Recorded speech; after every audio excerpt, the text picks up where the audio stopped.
Oh yeah. Let's have some fun. We got some announcements going on here today. Let's get going. Let's just do it. So, what we're going to be doing here is obviously doing a watch along of the Warhammer Skulls announcement slash thing that's going on.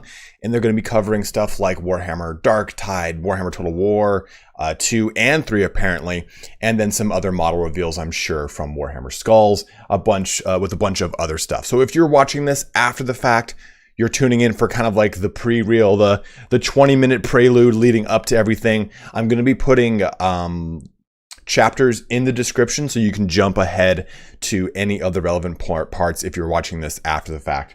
So that way, you know, if you just want to see the Darktide announcements or just stuff like that, you can go ahead and jump to that. And we'll be doing some speculation and everything in the meantime. So guys, of course, be on the lookout for that stuff. But let's have some fun. I'm going to play a little music here. We're going to listen to some stuff from my brother's been working on. So we'll listen to that in the meantime. We'll have some fun. We got 20 minutes to kill. So let's just kind of kill those 20 minutes. But before we get started, it's important to know that when I'm getting amped up and juiced up for some Warhammer action, there's one thing I like to drink. And it's Sneak Energy. Go ahead and just jam a bunny up a small Little Miniatures butt and you got yourself some Sneak Energy. This stream is brought to you by The Sneak. Let's go ahead and take a look, have some fun, particularly this bad boy.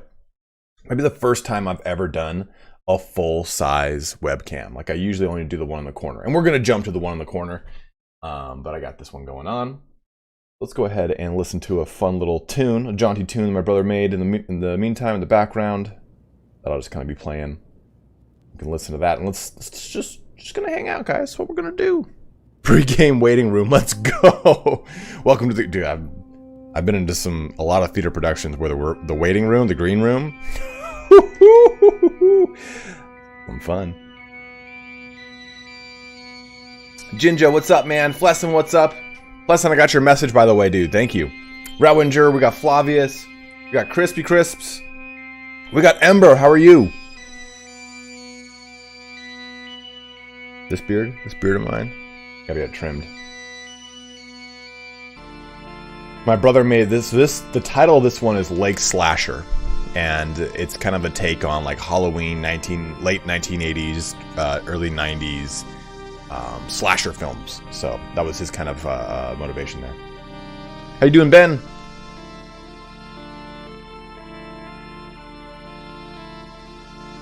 Any number of reasons, Flavius. Any number of reasons. What's up, Poker Pope? Man, yeah, we haven't done a stream in some time. So for those of you that are kind of wondering why I haven't been streaming, what's your speculations for today? Okay. That's a good question. What's my lineup? What are my speculations? Speculations for today are, okay, Total War Warhammer 2 DLC announcement. That's got to happen. I think for Warhammer 3, we're either going to hear about Khorne or we're going to hear about Kislev. And to be honest, I kind of don't want to know any more about them. I'm like, okay, yeah, I've got it. I've got what I needed to know about Khorne and Kislev. I could not even get the roster reveals and I'd be cool. But if we're following the blueprint of Total War Warhammer 2, we had roster reveals every month leading up to the release that had, you know, every single roster for every single race, followed by a little cinematic trailer and so on and so forth. So we've gotten that with Kislev, but we haven't gotten its roster. So I don't think we'll get a roster reveal here, but it's a chance. I think it's more likely we'll hear a little bit more about Khorne. I wonder what unannounced games we'll see today. I'm not sure. Oh. Can you hear it? My brother breathing. Very nice Slasher's touch. I would love for it to know if we got the pre-order faction Viking. That's a good call. Ooh, don't tease me with Cathay. I bet you Cathay will be a last minute thing. So here's why, and I think we all can agree, why they can't do Cathay right now. If they did Cathay after just axing Three Kingdoms, which was shit. I think we all can agree too that that's shit. If they axed Three Kingdoms and then said, but look, Cathay's coming, people would fucking riot. Like everyone would be up in arms. Like, are you kidding me? You cut out the actual fun history game of Three Kingdoms, and then you announced Cathay. No, we're done. Like people would People would lose it, man. Yeah, I agree with Shiwan. I think that Cathay would be the last one. I'm streaming everything. We're gonna do that, Mr. Skip. There's nothing to watch on Twitch, so you're watching my face instead. You get me? What's up, bro?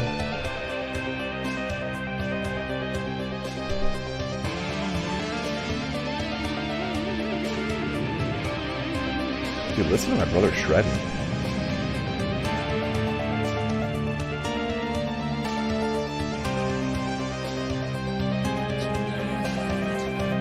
Uh-oh. Warhammer is streaming Warhammer.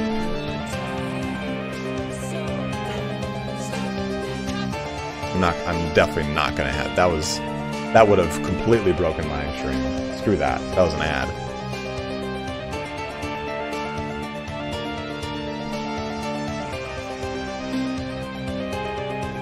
Is this the new Chaos Marauder model? Dude, I wish. Yeah, I got a new one. Buljan, I got a bigger haircut. Or I got more bald or balder in the meantime. Yeah, and that's sick. That's my brother's tune. That's my his newest tune coming up. It's starting. It just says, you know, stream starting soon. Here, we'll switch over to this. So there you go. In fact, actually, we can full size that. Dude, imagine if I did have a hot tub. I would be the toast of the fucking town. There we go.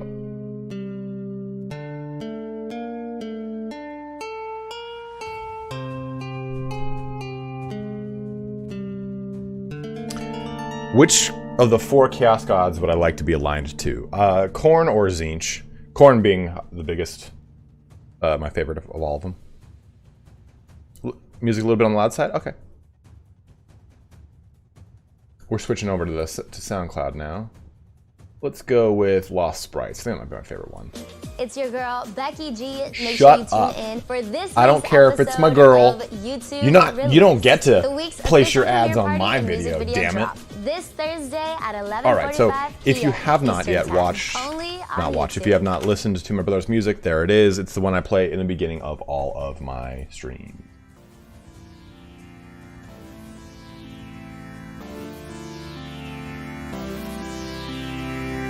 What about Malal? Come on, Cypher. Come on, bro. Yeah, there's also Vermintide 2 stuff coming out, right? Isn't that supposed to be a thing? Fat Shark said Vermintide 2 will be shown. Corellian's new career is what it is. Yep, this is my brother's music.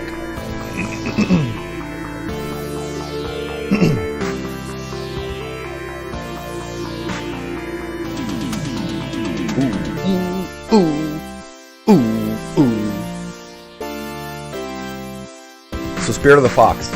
My brothers and I grew up on Castlevania. So my oldest brother, he replays Castlevania, all of them for the most part, every October. And my middle brother, the one who makes this music, he played Symphony of the Night and everything like that.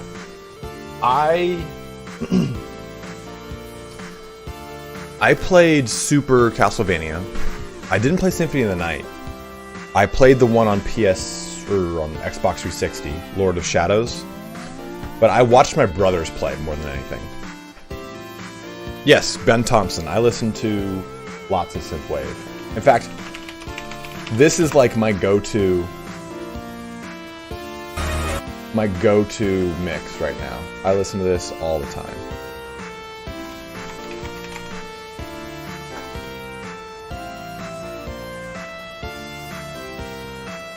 Uncle Sam, it is a gentleman named Ruo Yu. Let me see if I can get you his.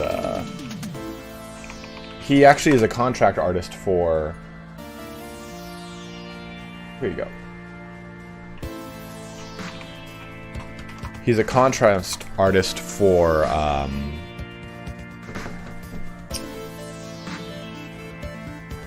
Games Workshop. He does stuff for Games Workshop.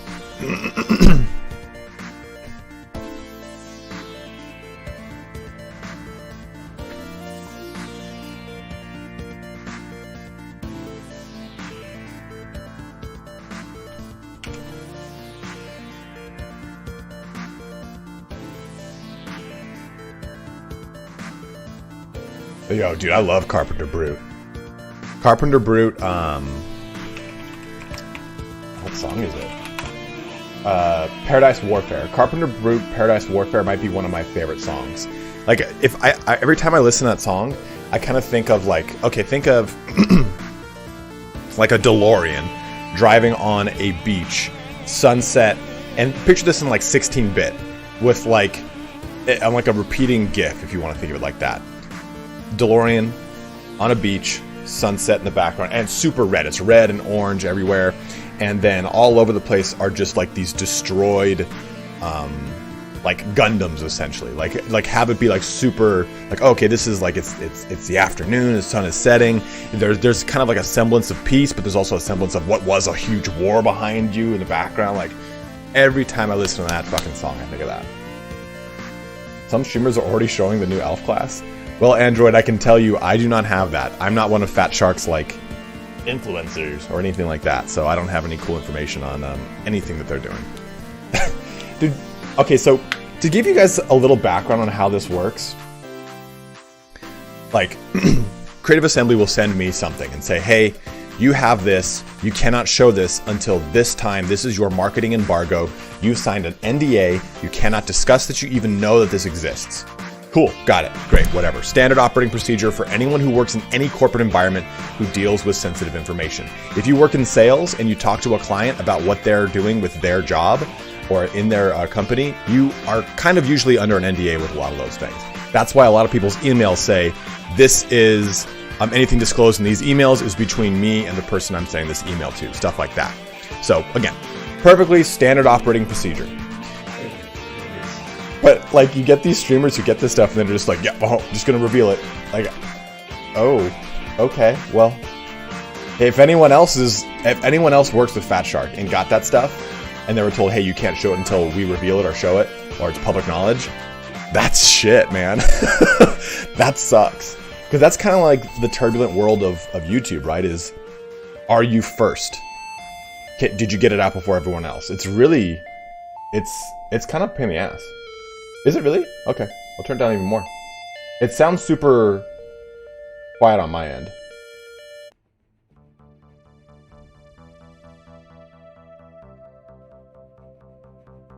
I have not played Necromunda. I don't have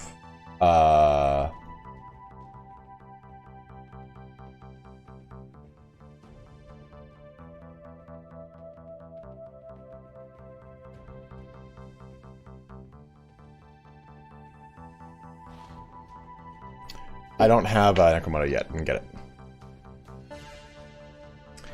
it. Cypher depends on the severity in which you break an NDA, you know?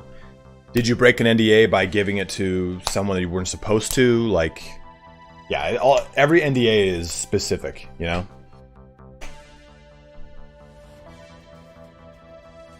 I'll do Stranger Beans, the original, the OG. No, I'm not looking for any of that.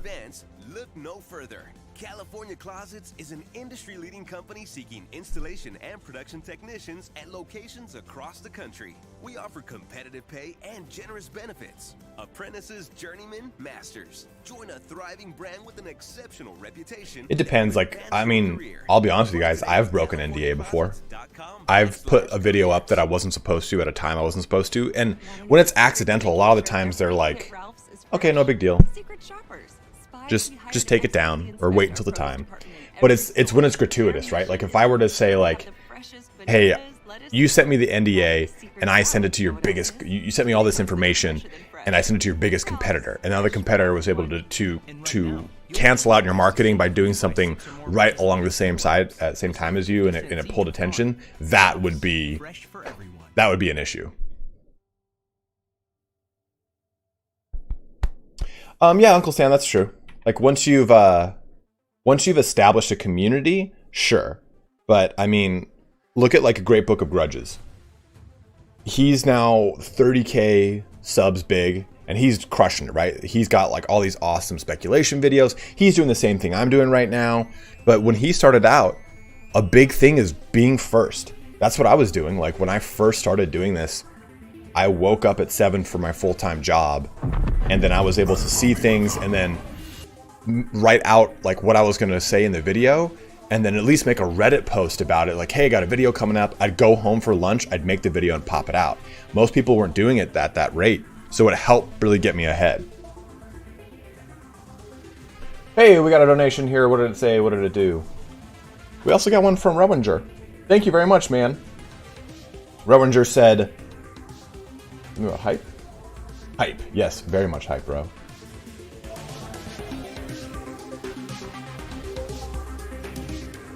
This might be one of my favorites. This is the first one he ever did.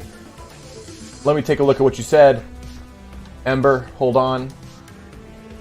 I almost said Ryan because I got the email that said Ryan, but I know it's Ember. I know it's Ember. What's up, Daphos? Brother Magic. $10 from Ember Borgia. Thank you very much, Ember. Thank you very much. This is like I said, this is the first time I've streamed in a long time.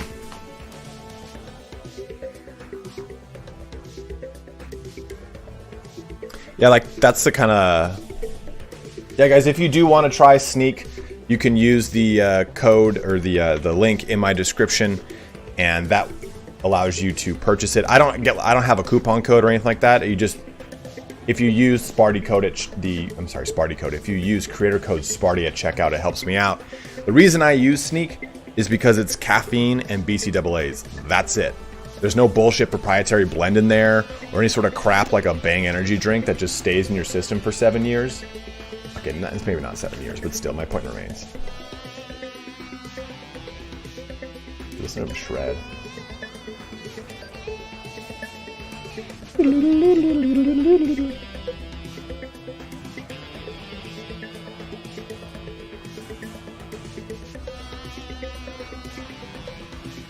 Blink if the DLC has dwarfs. Dude, I wish, man.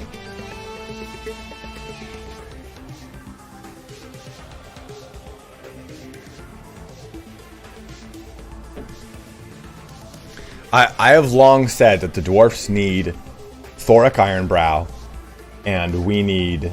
Mike, what's up, brother? We need Thoric Ironbrow, Runic Golems, and other fun stuff for the dwarfs. I've said it for a long time, and I stand by it.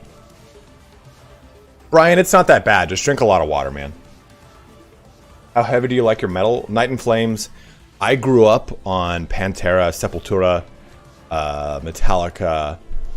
Opeth I got into when I was in high school. Yeah, high school. But I like power and prog metal. Those are my favorites, I'd say. Charred Dragon's a good one. Thunder Barge, Goblin Hewer. Goblin Hewer for sure. Yeah, you're good then, Brian. Don't worry about it, man. But a lot of people drink bangs for like, oh, I woke up in the morning and I had a bang and then like I drank no water. I'm like, yeah, that's why you're fucking dried out and you have headaches all the time. Yeah, my brother, you can hear him. Yeah, I'm going to pop this up loud and you can hear it. Hold on.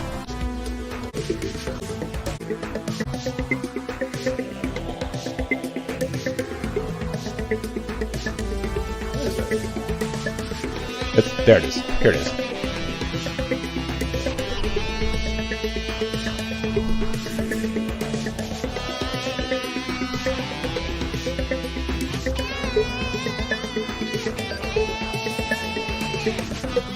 So, I mean, that's... so the whole song is my brother, but that's him playing guitar right there. And he took guitar lessons for... Oh, man. He started taking guitar lessons when I was 6, and he's 4 years older than me. And he is like a classically trained musician, and he's amazing at it. And like, I used to listen... I remember going to...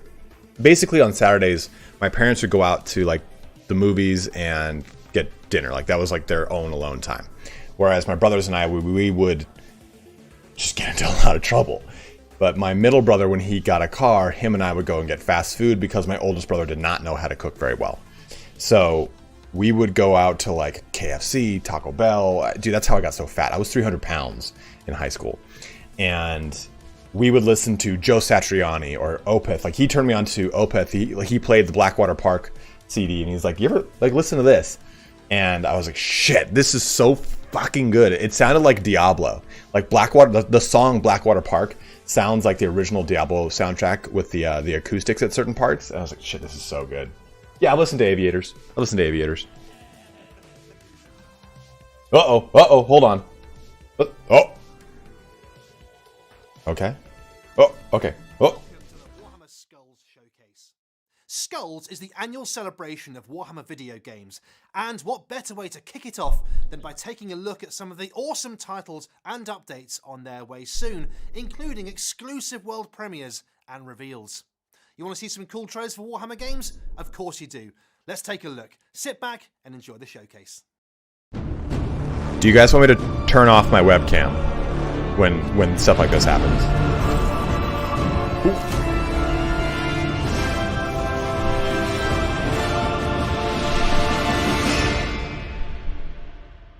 Well, I got one person saying yes.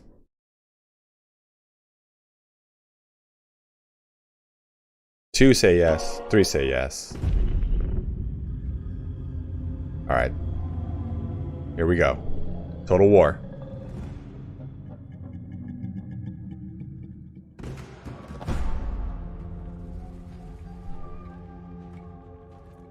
Ooh. Got ourselves a little chameleon skink.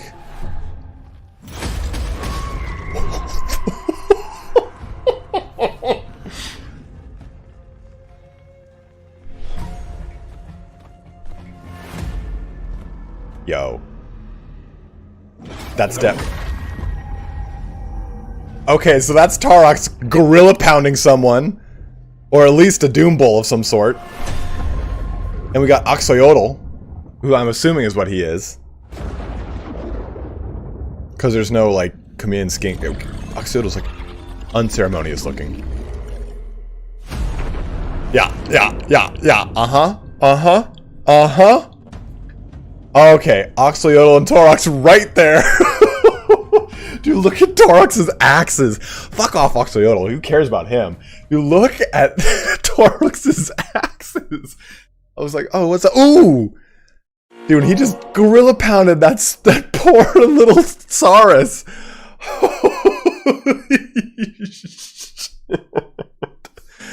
Oh my god.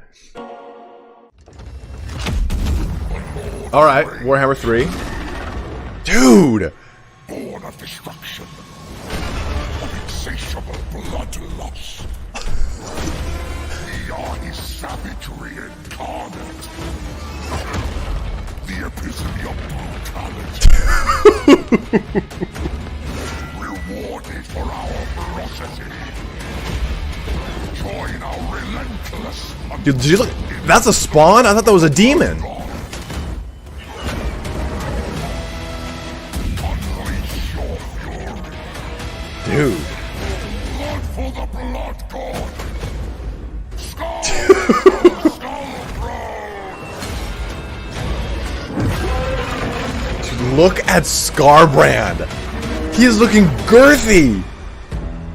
Dude, Scarbrand has not been skipping the gym. Holy crap. Dude.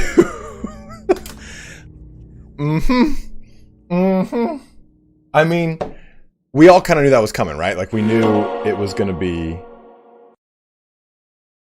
We knew we'd be getting some form of Khorne or Kislev, but dude, Scarbrand looks great.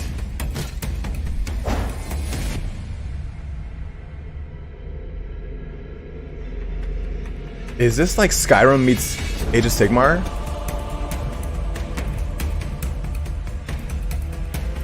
Yo, is this just a Skyrim mod for Age of Sigmar?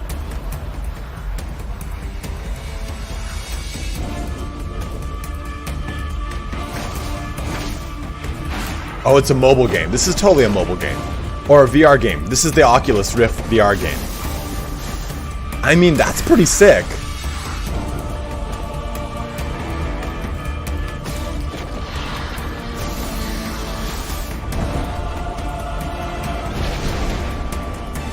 I will save my opinions for VR stuff after this. Okay, so I in general think VR stuff looks really haggard. It still hasn't really come off the ground yet. So I can excuse it looking a little rough and tumble. But I mean, it's cool if they're trying to get in that angle. At least they're going to build through it, and it's going to take time. Sure, whatever. But I mean, VR games in general, I'm never really stoked for. By the Emperor, come and claim your prizes. Oh shit, guys, it's Milk and Cookies Total War. Everyone act cool, act normal. Yeah, like, dude, Shadow the Horned Rat?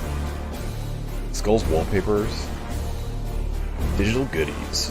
50%, 15% discount off of something that is going to be $90. Like, oh, that's a $90 hoodie for sure. Wrath and Glory. Warhammer Mark of Chaos art album and PDF. I mean, the game you can't play anymore, though.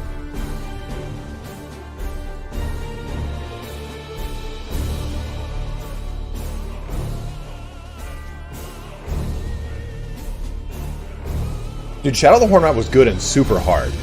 Super hard. So I've heard that this game is actually pretty decent. That Necromunda people really enjoy. Mark of Chaos Gold Edition. Dude, the precursor to Total War Warhammer. It had so much potential, but it just fell flat. Chaos Bane 2 also had a lot of really awesome potential, but it couldn't pull it off. Mordheim is strong. Mordheim's a really good game, I think. Blood Bowl 2 is good, but Blood Bowl 3 is coming out. Mechanicus, I think, is probably one of the better turn-based clones of what's it called. You guys know I love Gladius. Fireware is so haggard.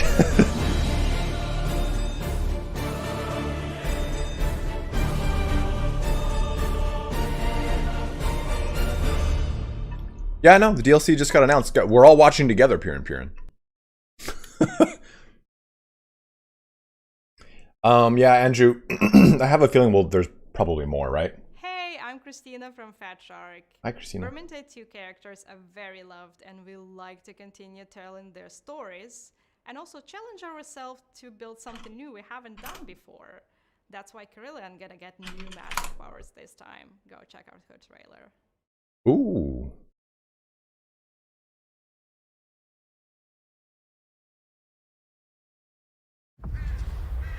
The weave is dying, and forgiveness is dead.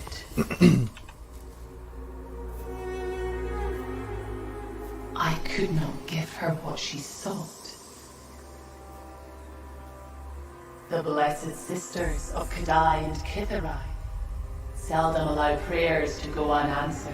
Kitharai? I thought it was Sathai.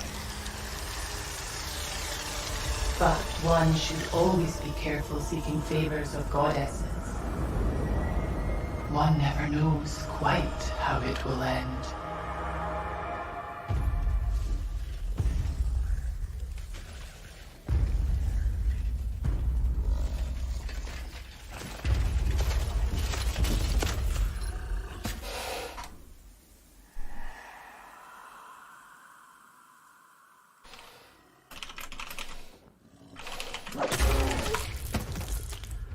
Well.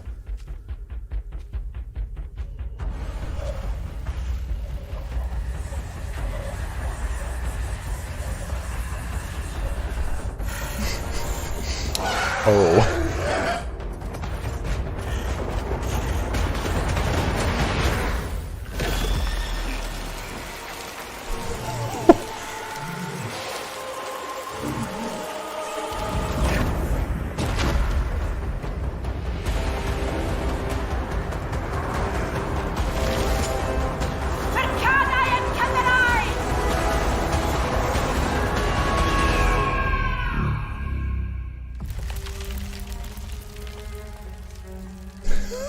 Holy shit. That's pretty sick. Dude, I actually really like the specialties they released too. Like the Bretonian one for like the Grail Knight for Krieger? God, what's his name? It's totally for the captain is amazing. We launched Chaos Waste on PC, and we're very excited to see players' reception. Chaos Waste is one of the biggest and most ambitious expansions since Vermintide. Kruber, thank you. launched, Not Krieger. I'm and we like, can't wait Krieger to is bring not it to Krieger. Xbox players. It's out now. Go check it out. Oh, it's out now already. Damn, okay. I just watched like 8 people just go, it's now playing Vermintide, Vermintide, Vermintide, Vermintide, Vermintide. Oh, Darktide, baby. Give me that Darktide. All my life, Maybe I not. have heard whispers of a place where righteous gods Oh, heed damn. mortal prayers. Saltspire is about to bless this ravaged body. The citadel of eternity.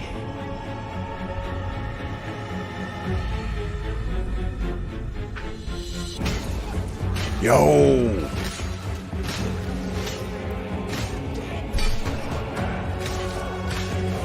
Chaos, it's Chaos Quiz, sorry. Yeah, it is. Yes, 100%. Oh, I thought she was talking about the new Corellian. 15 new locations. It will take several pilgrimages to uncover I the can't, Drew. citadel's location. Like 17 things The going on. Chaos wastes are a wilderness of tangled paths, blighted by the dark gods.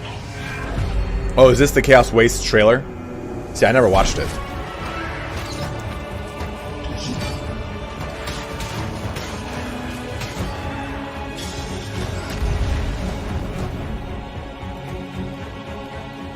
Onwards to salvation.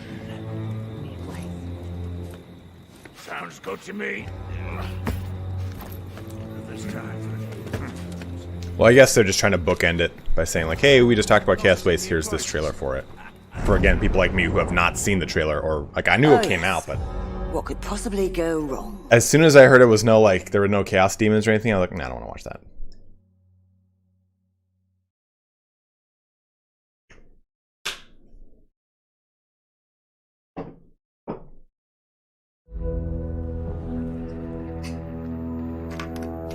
Okay. Oh, yeah. Yep, there, this is now... Oh!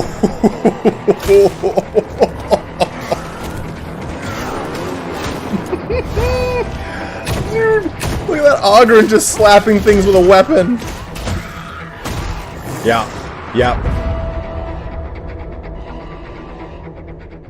With Darktide, we chose to focus on humans. Dan because Abnett, huh? humans are Co-writer. the Shit, yeah. Heart and soul of the entire 40k universe, and to play as a human being really emphasizes the vulnerability, the survival horror aspect of it. We wanted to take that feeling of vulnerability and work it into the game. Make sure that you need to have these moments where other people in your party can take that center stage and make sure that you're working together as a unit. You'll have your moment in the sun, but you need each other to survive. Dude, hell yes. When I started writing for the 40k universe, writing novels for the 40k universe, the first thing I was wrote, 12. and the thing I've written more of than anything Now- else, is a series called Gaunt's Ghosts. I'm in my which 60s. is about the regular human infantry. And the reason I chose to do that, and the reason I've kept doing that, is because the human point of view is often the most Not even a interesting little bit, and telling Sam. point of Not view even a little in bit, the man. entire universe.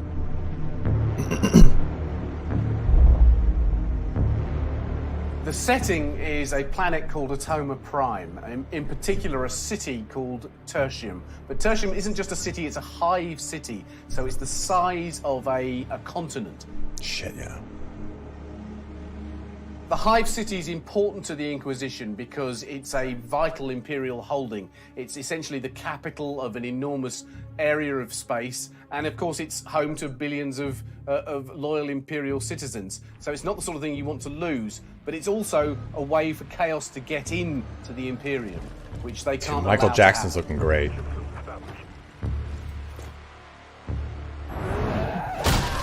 The player starts as a prisoner and then is recruited by the Inquisition, which is one of the most powerful. Hive cities are not authorities planet-wide. in the There are 40K multiple hive cities Imperium. on planets foe. To An gain the example trust would of be the Inquisition, Armageddon, which you had need to go multiple on hive missions. cities. You do that in the hub by going to a mission board where you're served a variety of options to prove your worth to the Inquisition. You go in, you work as a team, solve these problems. If you survive, you'll make Hell it yeah. back to the hub where you continue this process, building more and more trust, which will unlock more things. to do. Dude.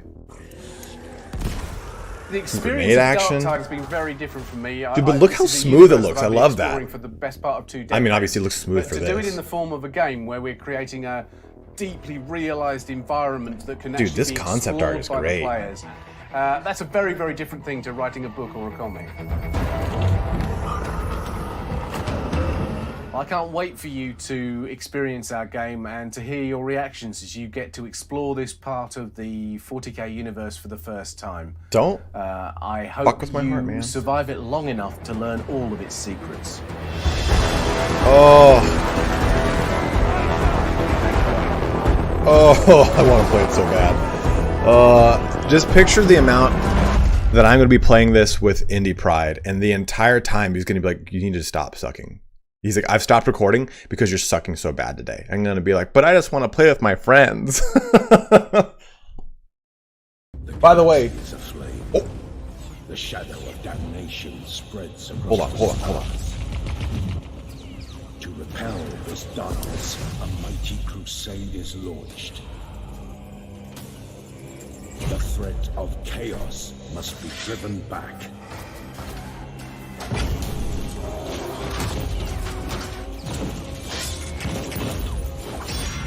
Dude. See, this is what I picture Marines fighting to be like. Of the Imperium do not stand alone.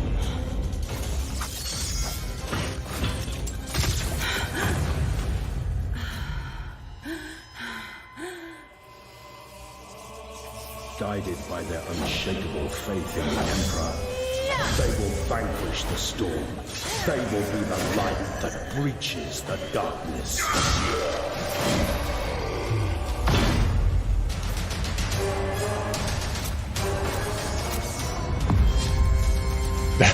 I mean, it's a mobile game, right? Fear. It's still cool. It's a cool. I can acknowledge that for being a cool CG trailer. But like, I always like when they get like, you read the video or the books, and the book's like, oh, it was such a fast, like, blinding speed combat. They did this and that and this and this and that. I'm like, oh shit, yeah, okay, yeah. And then when you watch like games or stuff like that, they never quite get the combat down for like that gravitas, that feel of a lot of like Marine fights, and it's cool to see that actual show that does it. Please add turn when you collaborate with Indy. Of course, Ollie. Ollie, the reason I don't play those games with turn is because of his hands. He can't, it hurts his actual hands. So. Sister of Battle beating Chaos Space Marine? Absolutely, that happens. Necromunda is the greatest hive world in all of the Imperium. So here's Necromunda, already out. A lot of people said they love it. Unchecked. It's damn good for business. I mean, it looks good, but I think I'd rather just play Doom. If I wanted to play a game like this, I think I'd rather just play Space Marine 2. Because the first Space Marine is so good. Always wins. But I've heard it's good. Get it now. Make one a hired gun.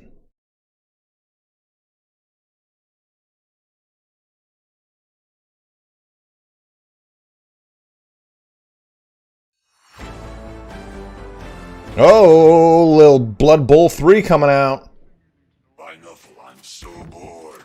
If only I had some Blood Bowl to entertain myself. They really need to like equalize the volume across all these. Cabal Vision offers you the complete Blood Bowl championship.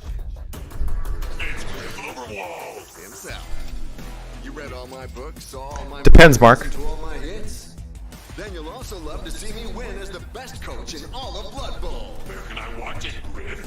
You big lug, exclusively on Cabal Vision, of course. Your only source for Blood Bowl. Subscribe now and you could win an authentic Blood Bowl ball signed by the one and only me.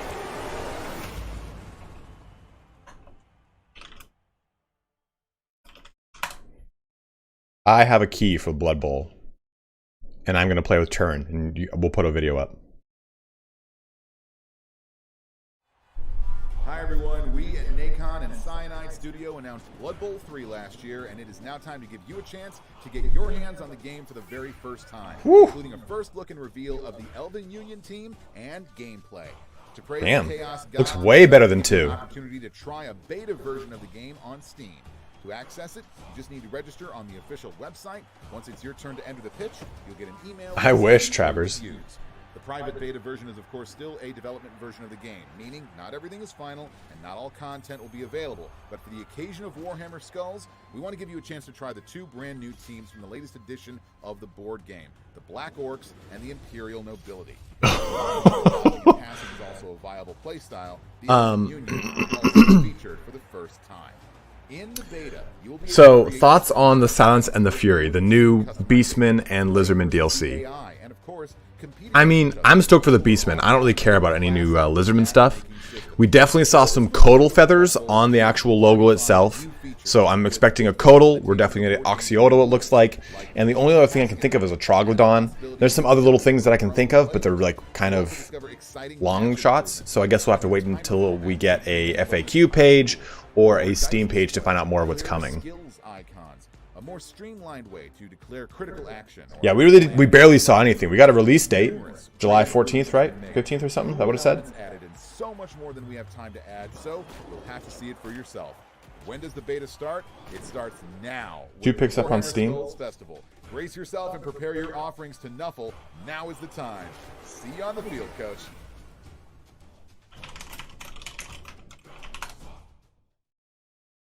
All right, so yeah, they put up their trailer. I mean, is it on Steam though? I don't see it on Steam. And this is a teaser trailer, so there's more coming. All right, Battle Sector. Experience every bone. There's supposed to be something with this Battle Sector. Oh, Sisters of Battle, that's for sure. 40,000 Battle Sector, the definitive battle scale game of turn-based strategy and fast-paced combat that takes you to the battlefields. You know, people are hating on Battle Sector because it's turn-based. I fucking love it. That the Sisters of Battle will be joining the Blood Angels in their holy war against the tyranny. Yes, that's my 2 favorite factions: Sisters of Battle and Blood Angels. Sororitas arrive on Balfora to the sounds of slaughter and gunfire. Hell yeah. Battle Sister is a veteran of countless wars, entering the crucible of battle without hesitation or fear. Battle. With bolters spewing forth death, their righteous fervor destroys all who would stand opposed to the Emperor's will. Dude, hell yeah. Balanced and capable, Battle Sisters enjoy access. Rewinger, can you send it to me on Discord? Order, as well as the tried and tested mainstay of the Imperium, the frag grenade. Wherever the fighting demands. Mikey Brokey, that is not even a little right. Sisters are not to be found wanting. Standing beside their battle sisters are the Seraphim, trained in the use of jump packs and dual-wielding bolters. Dude, look at that fire. These elite warriors of the Adapter Sororitas respond. The Adapter Sororitas? Adaptus? They skillfully wield their pistols as others would melee weapons, making them brutally effective combatants, whose attacks hit with such poise and precision as to be as if they were guided by the Emperor himself. Yeah. So we got some pictures we can look at here for Silence and the Fury. We'll look at those after the continued reveals here. Sisters of Battle Brothers. I don't know, Crisps. I asked them, like, hey, are there going to be more factions? And they said, we don't know, wink. And I was like, oh, come on. A new era for Auto Battler? What's an Auto Battler? Another mobile game?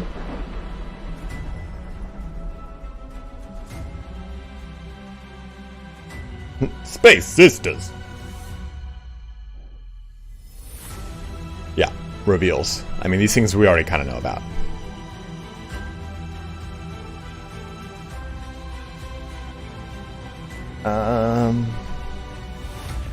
Yeah, I mean, I'd say the biggest, like, the reveal of the DLC is cool for Silence and the Fury. It's still a pretty minor one, so I'm not too crazy about it, but at least we know what's coming and we have some sort of timeline, right? July 14th is his release date. I'm gonna go ahead and turn it. I don't really care. I'm sorry. If you do care about an auto battler, I'm sorry to like turn it down on you. But Silence and the Fury, I'm excited about. We've got some pictures here we can take a look at. There's only 2. It's just this one right here with Tarox looking girthy. And then we get Oxyodal here. It doesn't show... So if we jump to this... Yeah, stay there. So pause here. Those are definitely Codal feathers. Because it just makes sense. The Troglodons don't have feathers. chameleon skinks don't have feathers. So that is a pretty good or safe assessment, I would say. And a Codal would be a really awesome addition to the Lizardman. It's one of the only other units I can really think of. And the Troglodon, right? We definitely know about the Troglodon. Let me see if anything else is going on the other screen here. Oh. A Tale of Two Cities? What is this? A Codal is like basically a flying serpent dragon for Warhammer Quest Shadows of the Hammer Hall. Okay. Over Hammer Hall. It's basically a flying serpent feathered dragon thing. It's got a dragon's head, a serpent's body, and then like bird wings. And it cast magic in, I think, 6th edition, 7th edition, 8th edition. It was an allied contingent. It's old. Does this actually have sound? Like I said, they need to balance the volume out here, man. I'm having to turn this thing up and down, up and down.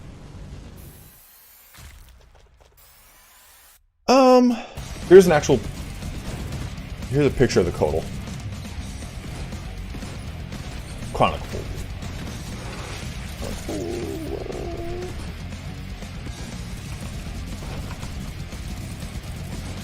I'll get you a picture of the Codal. I got one. Got one in the hopper here. That is a picture of the Codal.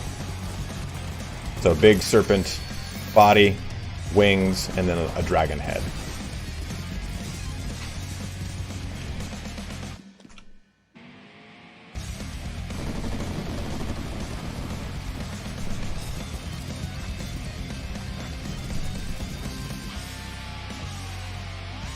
I mean,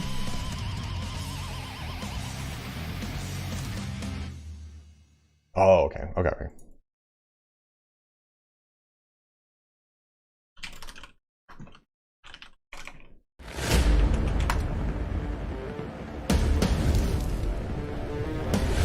It's like, how many times can you hear the phrase, in the grim darkness of the far future there's only one? The sororitas will cleanse this place.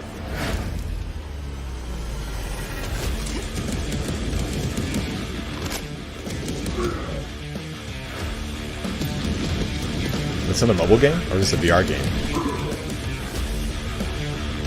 New on Rift, Oculus Rift, yeah. Yeah, I mean, like I said, it's a cool concept. I just am not crazy about playing VR games. Like I've said, it's good that they're trying to get into the VR space now because they're going to work out all the crappy bugs and shitty gameplay, and then down the line they'll actually have a good VR game to represent. But right now I'm just kind of like, cool, I mean, whatever, yeah. If this game was like $3 and I could try it out, and I had an Oculus Rift to begin with, cool, maybe I'd be down. But honestly, like, I'm never, someone goes, dude, have you tried this VR game? I'm like, well, you've lost my attention right there.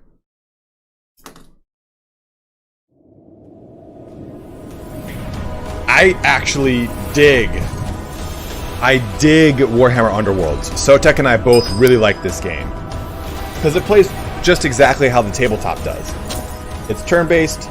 It's got the exact same pacing. It does everything exactly how the actual tabletop version does. So if you want to try out Underworlds, like the actual tabletop, it's free to play. It's free to keep. 6th to the 10th or something it said, right? So go and try it. It's free whenever it's out. But this game is actually legit. I really enjoy this game. And the cool thing about it is, like, when you play Blood Bowl, it's like a 45-minute investment, 45 to 90-minute investment. Underworlds, okay, June 3rd to 10th for free, and then you keep it. It's like a 15-20-minute game. You can play 2 or 3 with a friend and then just be done. Especially if it's fucking free. Holy crap, that's awesome. I didn't see Jenna. I mean, I got a goodie box from them, and it's crap. They're like, we sent you a starter set, and it's like a single Primaris Intercessor. I was like, what am I don't even have paints for this. Right, exactly. 45 minutes is a crazy quick Blood Bowl game. Blood Bowl takes too long. Don't mind me, O Grey Knight, my lord.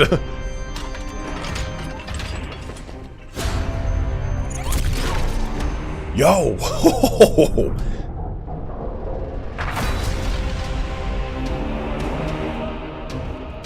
That was pretty sick. Frontier Foundry and Epic Epic Game Store. That August 20, that was sick.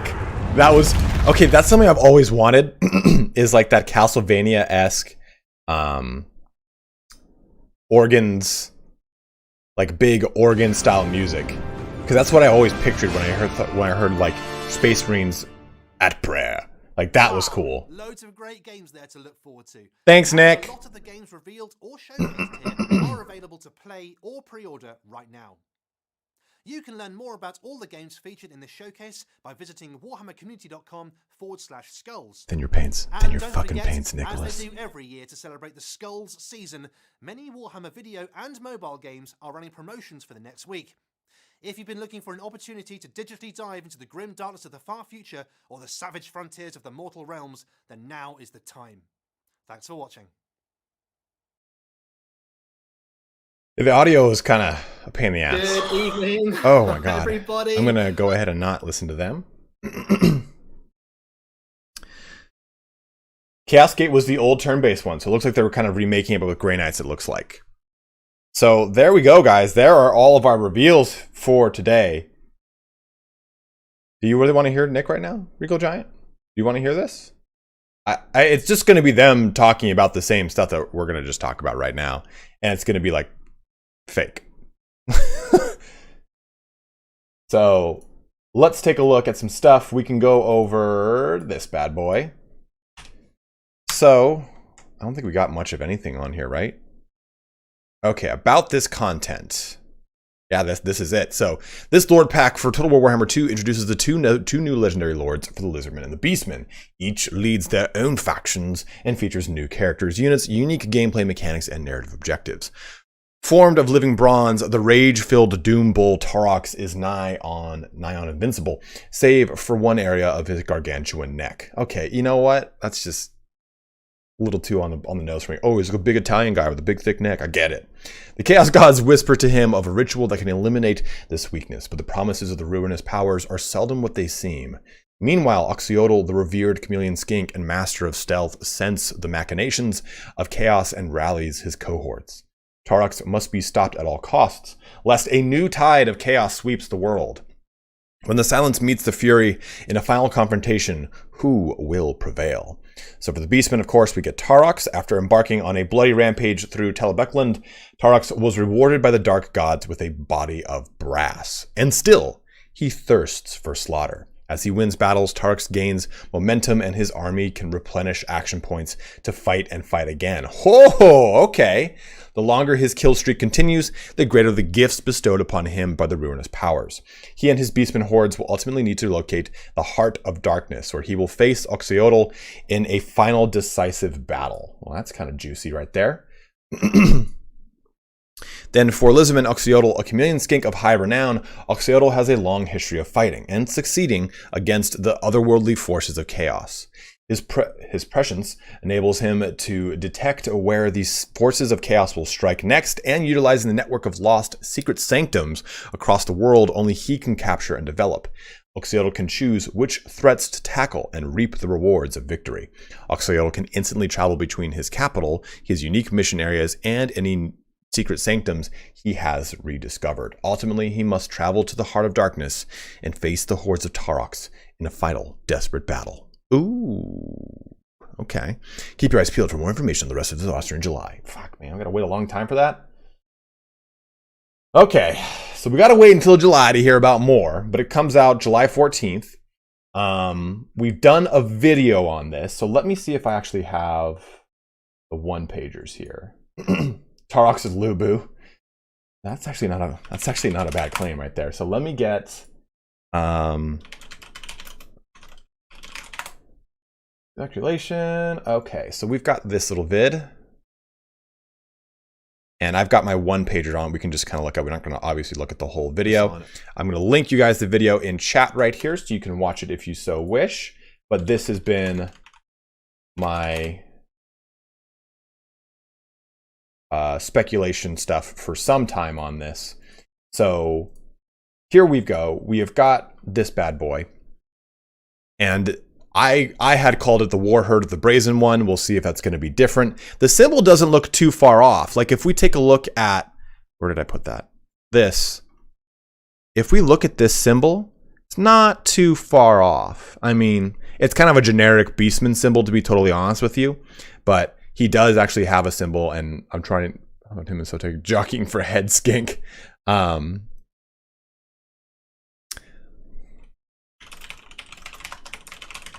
Turin's going in for a surgery, so if you do the thoughts and prayers thing, definitely toss one over to him. He just said he's going in. That's his buckle, okay. And then we've got this symbol here for the Lizardman, which we'll talk about in just a little bit. Yeah, he's going to surgery for his other hand now. His other hand, he already did that. He already did one of them. So, we have got the Warherd of the Brazen One here. Jeez.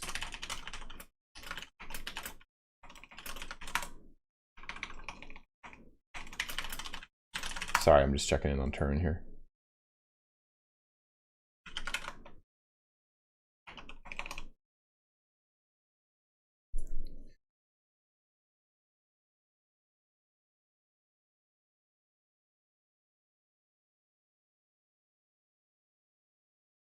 Okay. So here we go. Warherd of the Brazen One for my speculation on it. So again, Tarlox being the Lord, with a Doom Bull being the generic legend or Lord version of Tarlox. Then units, the Tuskgore Chariot, the Tuskgore Herd, a Gorgon, and a Jabberslythe. I mean, these latter two are probably the ones that people have wanted the most for the Beastman roster. So I definitely want to see that. Do you know when you'll have it up on Nexus? Night in Flames? I don't. I can take a look. I'll ask. But I don't imagine it'd be any time. It'd probably be in the next day. So I'll be putting a little VOD up on it.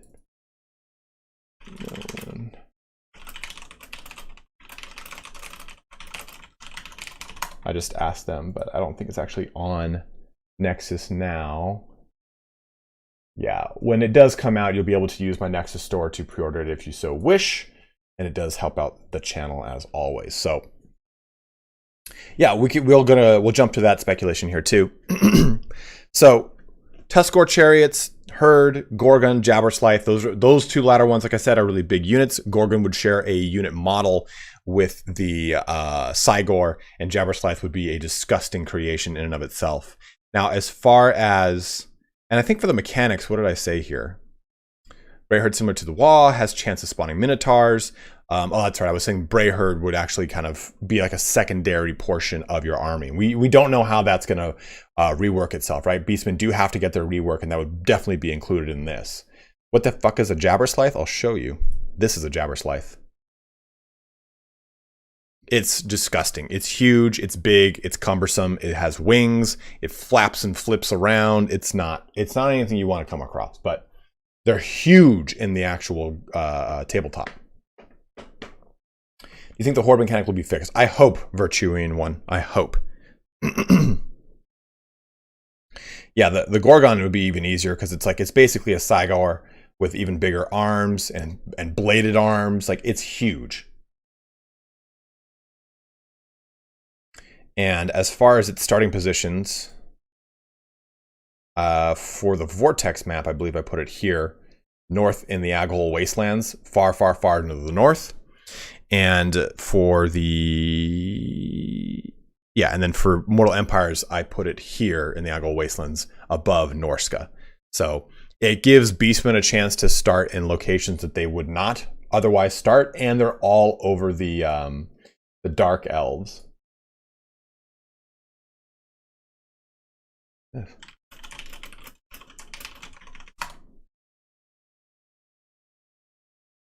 Hold on.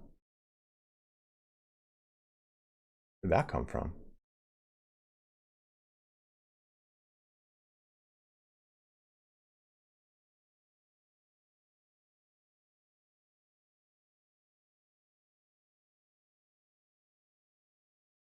I was just sent something very interesting.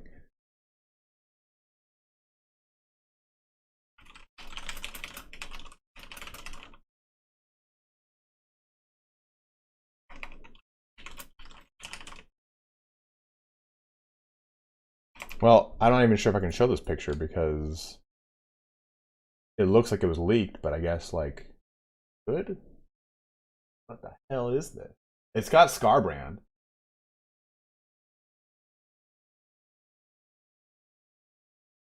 All right, well, I guess I don't know what this picture is from. Let me see. So I do have some images that they sent me to talk about, but I have to wait until 11 to talk about them. So unfortunately, we'll have to wait. But this looks like it's got some unit cards for the Khorne roster that we'll go over in just a little bit. I think because it's been leaked, it should be okay. No, it's not a mod. It's. I mean, it could be this. No, it's not. It's definitely Warhammer 3 because it has all the icons to tell if something's braced. No, in like Stuart, in 20 minutes. So I know it's like pedantic, and I shouldn't need to worry about it, but they just showed those on Twitch. Forrest.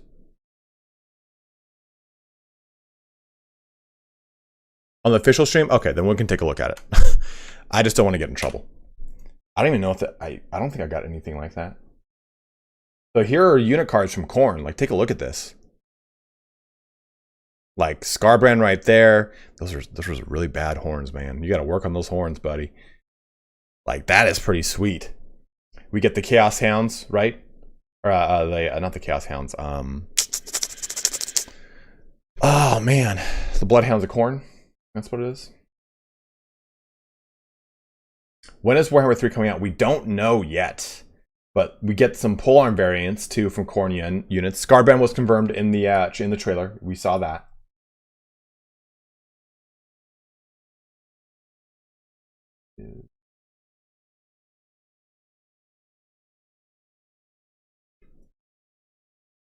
Yeah, I don't have any pictures, I don't think. Yeah, I don't have any pictures of that stuff, unfortunately. Yeah, so this is what I was looking at, is right. What is here on the far right? This looks like a marked Minotaur of sorts, like a Khorne Minotaur. So if that is indeed coming... Okay. This is on the Twitch stream, apparently. Look at that. There's your marked Minotaurs right there. Bulgors.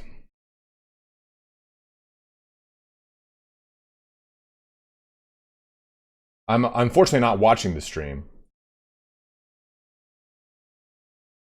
So that definitely means we're going to be seeing marked units. And I wonder if those will then be in the Beastman roster. These will not be... This is for Warhammer 3, by the way, guys. This is for Warhammer 3. Good distinction there, Jabba. Because you can see the Ice Guard here. These are the unit cards for Warhammer 3. So you get marked units of the warriors here with the 2 axes. You get just your standard warrior. You get warriors with halberds on the far right here. And you get marked Minotaurs. You get marked Chaos Spawn. So definitely looking pretty sexy right there. Whew. This has been kind of a wild stream, man. We've gone through a lot of different stuff here today.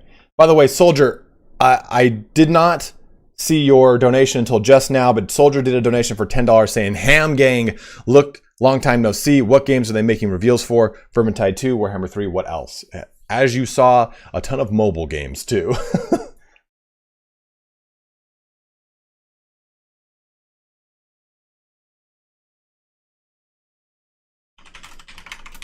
Oh, that's right. It was you in there. Man, I'm like, people are sending me messages on stuff and I'm like responding to them out loud.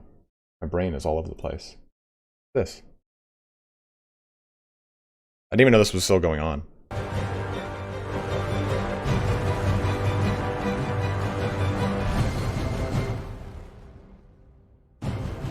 Scarbrand is not able to fly. This is all the stuff from Warhammer Online Age of Reckoning.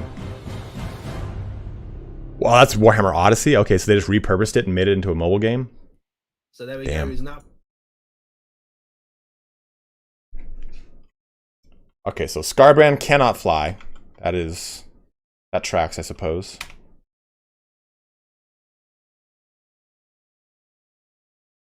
It looks like Warhammer Online, right? But that's Warhammer Odyssey.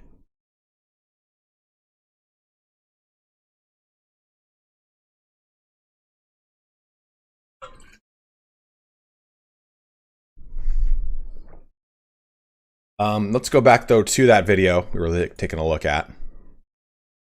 So now for the Beastman side, in this video, my speculation was that we were not going to get Oxyotl. In fact, I even said he, if anything, would be a legendary hero. My big speculation was on Teto Echo to give us a Skink High Priest, which would be a Lord level Skink caster. Now, of course, that's not the case, but for units we can still take a look at here. Kotal, I think we're definitely getting as far as what that looked like on the actual icon. Then the Troglodon itself, I think that just makes the most sense. I mean, we've even seen the Troglodon on the Steam Workshop, right? People have modded it and it looks amazing. So CA kind of has their work cut out for them in making that Troglodon look badass. But Colchian Raiders here, that is an option here to have Skinks riding Colchians, or Colchians, and then having feral Colchians. If you do not know what a Colchian is, it's like a dodo bird. We will take a look at it right now. Here you go. Later, Pistola. Thanks for jumping in, brother. You got like a little intricate dodo bird that he's riding. Here's just an example of one specific Colchian. Kotal is confirmed in the logo. Is it like what do you mean by confirmed in the logo? Because that's a pretty innocuous statement. Did Grace say yes, that's a Kotal? Which I'd be very surprised if she did. They now show new units of Skinks. Okay, let's take a look. Does it? Yeah, that does right there. These are new Skinks. And those look like corn gores. What are they called? Bestigores with the mark of corn.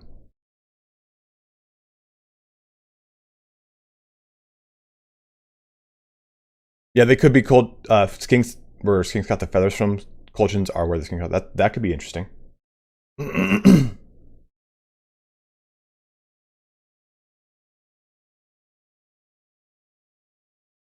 Man. Whew. What's at the top right here? I don't know.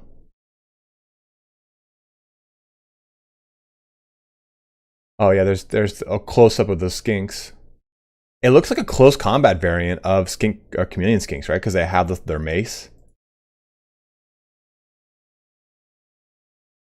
Okay. Okay.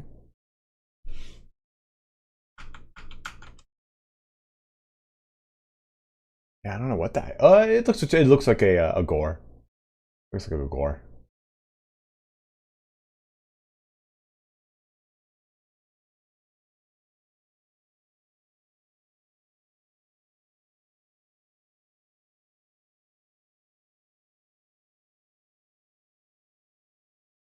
Huh. You know, so there is like an. I don't even remember where it's from, but there is like a Skink Stalker, which was like a cap, like a hero, like a squad leader, like for the I think it's for the Chameleon Skinks, if I remember. I don't remember, but they could just be made into its own unit, and they've done that before, where they took the leader of one unit and made it its own thing. I'm pretty sure that's what the Glade Knights are, because the Glade Knight was the leader of Glade Riders. Yeah, Chameleon Skink leader was the Skink Stalker, and that's looks like what this might be.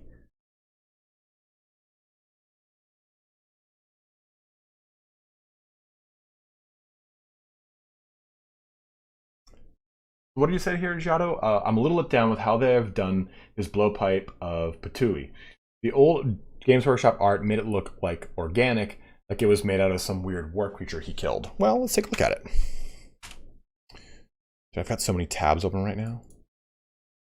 Yeah, you're right. I guess this looks a little bit more like polished. You probably would want something more like that.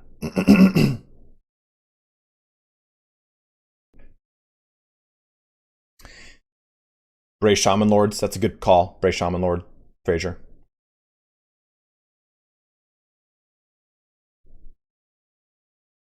Let's jump back to this to talk more about. I'm really excited for a Kotal because, you know, it would have bound spells. It actually had, I think it was the lore of the lore of heavens. So it would actually pull from that. but give it AP, anti-large, magic attacks, give it a magical storm ability. I think it could be really, really, really awesome. And Troglodon is another one that people have wanted a long time for Lizardmen. So just kind of sprinkling that in there would be a lot of fun. You think there will be expanded? You think there will be expanded campaign multiplayer for Total War Warhammer 3? I hope so, Jacob. We asked them. Sotek and Turin asked them, and they said we can't give you any details on that. And they both said, well, that's as good of an answer as you could have given us.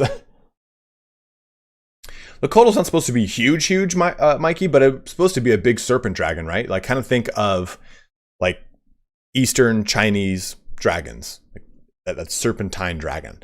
And you could kind of think of it if you look at it from a modding or a model perspective, a 3D modeling perspective, it's pretty much just the same dragon that you would use for Cathay. So it makes a lot of sense. They kind of build it in. They basically use the development cost to make that dragon in this, and then just port it into Warhammer 3. No, Cyrodiilian, I do not know.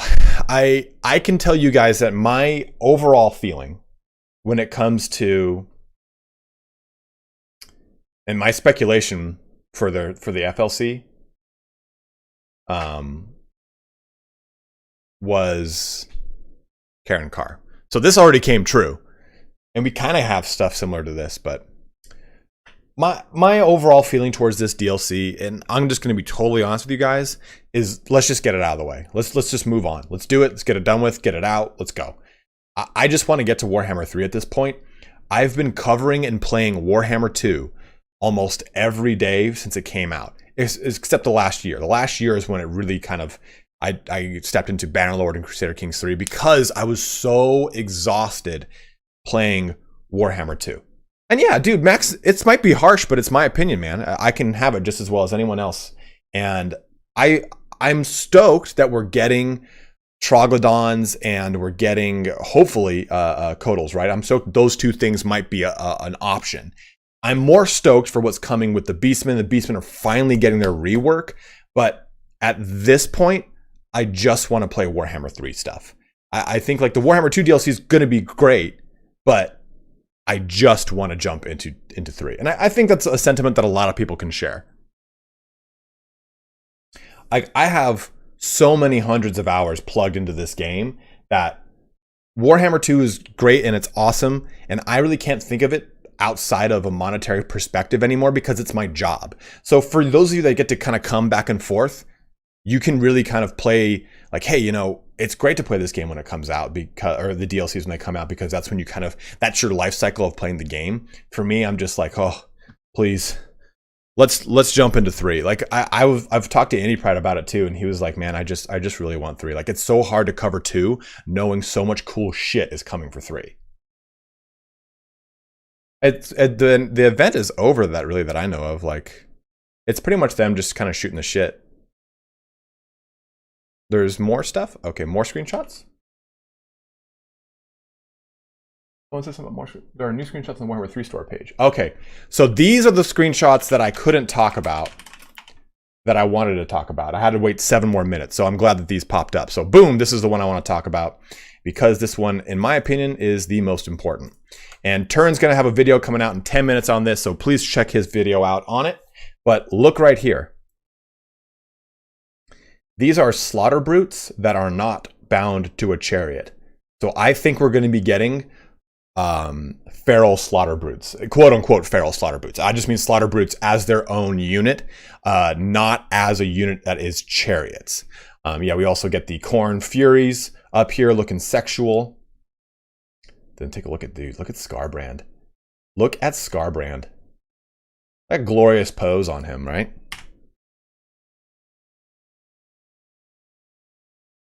Oof. Like when you kind of look at all that, it looks really sick. Like it's like stepping back from it. Yeah, the Khorne marked chaos spawns, they did not look like this when we played. Like you guys saw the spawns when we played. They did not look, they weren't glowing. They didn't have like a molten claw. They just kind of had cow dog heads, you know? So they look a little bit better, look a little bit more unique. Is there a good chance we don't get DLC for Warhammer 2 races in Game 3? Seems like they just need to do lots of Warhammer 1 races versus Warhammer 3 races. Yellow Octopus? I can agree with you on that, but I think that they've seen the value of doing cross-game DLC. Like game 1 and 3, 2 and 3, 3 and 1, whatever they do. But I think that the latter DLCs have shown them that doing that cross is important, because here's a fun statistic. Only 60%, or was it 40%? It's either 40 or 60% of the people that bought Warhammer 1 bought Warhammer 2. And it's because they were more interested in the races of Warhammer 1 than 2, because Greenskins, Empire, and Chaos are the 3 most played races in Warhammer Fantasy. So High Elves, which I thought were like a shoo-in, and Dark Elves, which I was, and Dwarves, sorry, those are the 4 big ones. I thought everyone would have wanted to play High Elves and Dark Elves more so than those other 4, because that's the ones I wanted to play. It turns out that most people didn't pick up 2 because they only wanted to play the races that were in 1.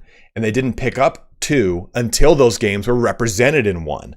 Apparently, Hunter and the Beast had a huge game 1 conversion, where a ton of people that hadn't purchased Warhammer 2 purchased Warhammer 2 when the Hunter and the Beast came out, because it brought Empire into game 2 in a big way. So I think that they've seen the strength of doing cross-game DLCs, and I wouldn't be surprised if some sort of Empire-themed DLC was a big focus point for Game 3. Like, hey, we're going to introduce this faction that is Empire-based in Game 3. That way, there is some sort of Empire representation in Game 3. Or something for Greenskins, like the Hobgoblin Khanate, which we've seen on the newer art for the Kislev map. Not Chaos, because Chaos is getting tons of stuff, right? Nick G, what's up, dude? Yo, sorry, a little late to the party. Meeting's bled. 2 important questions. How you doing? I'm hanging in there, man, you know? I'm doing well, brother. Are you surprised to see Oxyotl instead of Teto Echo? I am, because I think Oxyotl is really boring. I think Teto Echo brings more, and he's a little bit cooler. I would have liked to have seen Skinks in the Lord slot, a Skink High Priest versus a Chameleon Skink, but I'm more excited for the units in the Lord choice either way. Teto Echo in and of itself is not as cool to me as Chacox would have been. But how you doing, Nick? How you doing, brother? I missed a donation here earlier.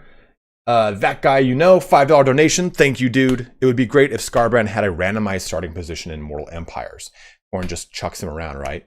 I mean, that could actually be pretty cool. That could, or it's one of 3, and you don't know which 3 it's going to be. I love Warhammer 2, but it needs those fresh mechanics, and to get the hype back with new factions, things like Sieges and Horde Reworks really would help. I totally agree, man. That's why I'm kind of like, I'm stoked we're getting this DLC, but to be totally honest, if I could think of this from like a marketing perspective, I would have rather this DLC happened a month ago, and we got all this Warhammer 3 information now. I think that would have fit like chronologically a little bit better in my mind. I would be able to play through and enjoy the hype of the final Game 2 DLC while enjoying Game 3 news and Game 3 stuff and whatever that pre-order bonus is. If it's something that we're playing in Game 2 like it was for 1 into 2, I think that would have been better. But right now I'm like, cool, Game 2 stuff. Wrap it up. Let's just jump into 3, please. For the love of God, give me them cool new sieges that are being speculated about. No news on the FLC Lord. I don't even have any cool, like, I can't tell you news.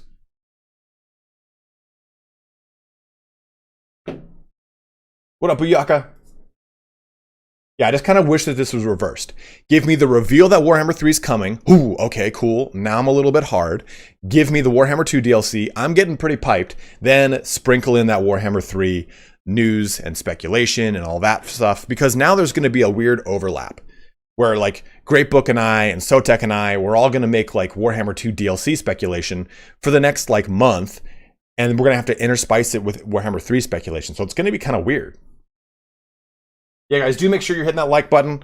As always, it helps out any content creator you watch a ton. If you want to know what the back end of that looks like, basically you're telling Google that the title matches the content and it is indeed good content. It's stupid how much it helps. It does a lot. What's your Game 3 drop date estimate? Probably the same timeline as Troy. I look at past things like, okay, 3K came out in May. It was May, right? May or June? And Troy came out in September. Warhammer 2 came out in September. I think it's going to be the same kind of timeline. Stream's still ongoing, I think. Yeah, it's just them kind of rabble-rousing.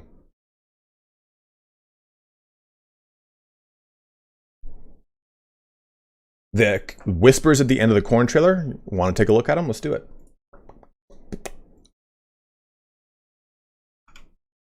They're talking about Mechanicus now. Dude, Mechanicus is a solid fucking game. Well, where's that corn trailer? Okay, so let's just take a look at the corn trailer since I have got it. Dude, I'm not playing it reversed. How dare you? Okay, can I also just say this? He looks like Kieran Lee.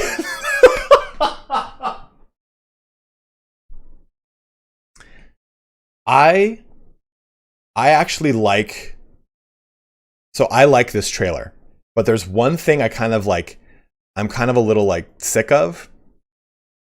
And let's just do this together.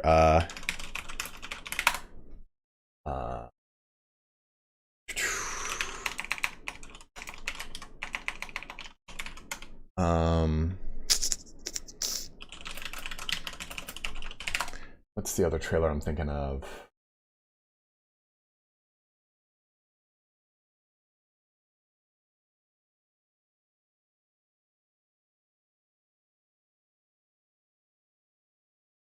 So it's represented pretty well right here, but let's just jump to it.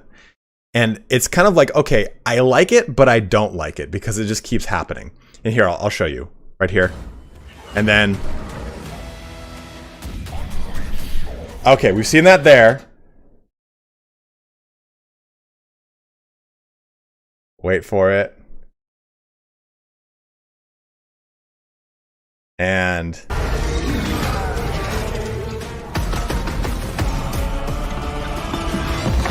like, it's like in every trailer, there's some sort of like of big guns going off. It's like a repeated motif all the time, all the time, all the time. But all right, let's jump forward a little bit.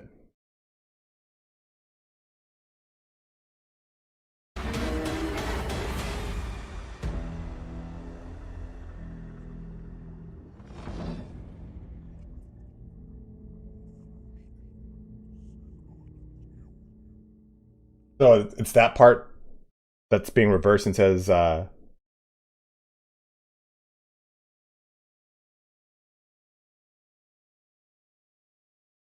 absolutely. Vampire Coast had one of the best trailers on demand. That's one of my favorite trailers.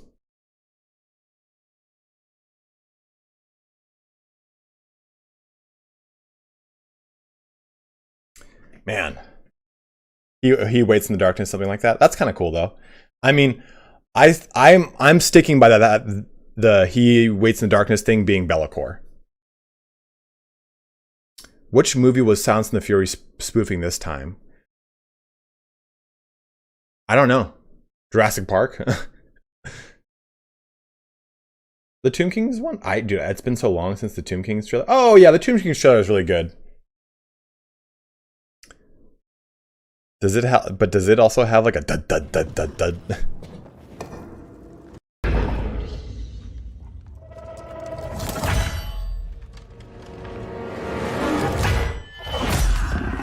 No, no Teto Echo.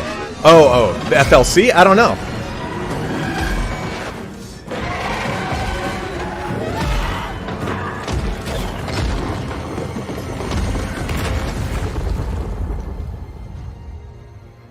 Thick Rebar says, Total War confirmed that Scarbrand won't fly in game like he did in that trailer.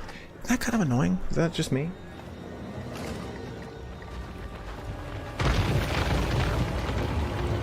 The Warden of the Paunch also was good, Jason, because I love Eltharion. Our true king will show them. We do not serve. We rule. Oh, God. I think when I heard that, I was like, uh-huh. I'm not gonna rule.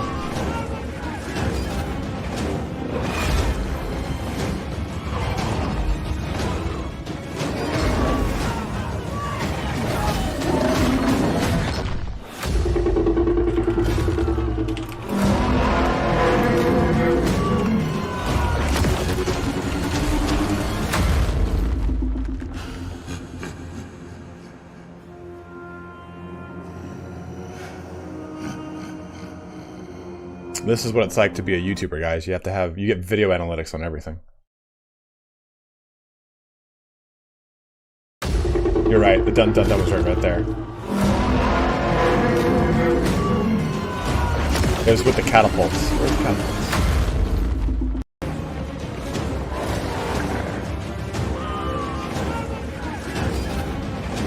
And the Hero Titan, I could definitely see being for whatever large automaton they do for. Here it is. Here it is. Yeah. It's always in there. It's always in there. It's the same guy who just like, who I bet you he brings to the table this amazing trailer. And the people, like the higher ups at CA go, where's the dun dun dun? And he's like, are you kidding me? You really wanted me to put it in? Yeah, no. We want the dun dun dun dun. You better go back to the drawing table and add the dun dun dun dun. Like that needs to be there. Yeah. We've been looking at that as it's been kind of getting updated. Yeah, what's up, Ninja? Yeah, we've been looking at it as it's been kind of going. Roy. Drop the dun to dun. What's wrong, buddy?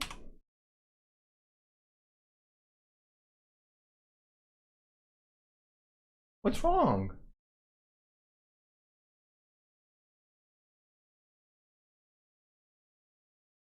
Stinky.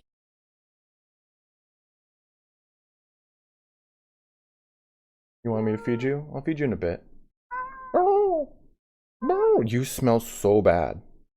No. By the way, those are my roommate's cats, and I'm super allergic to cats.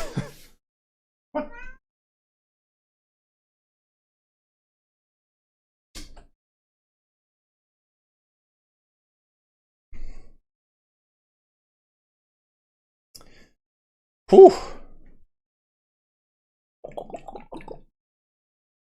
Guys, this has been...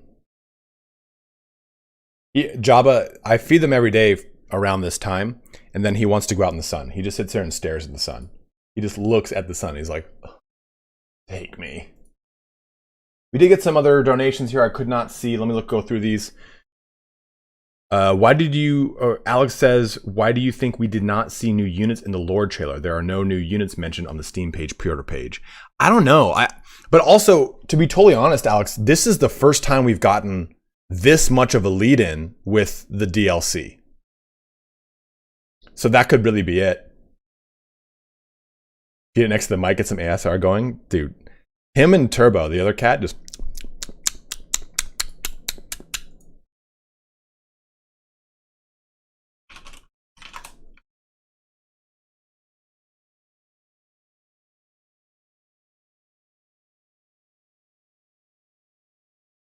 I just need some background music. Dude, like, this is I wonder how actual... By the way, this is terrifying. Guys, you guys want to know what it's like to play Hunt Showdown with Indy? This is the face I imagine on the other end of the camera all the time. Just right there. He's just like, you just fucking shoot their head, Ryan. I'm like, stop yelling. Please stop yelling. Yeah, so this is a teaser.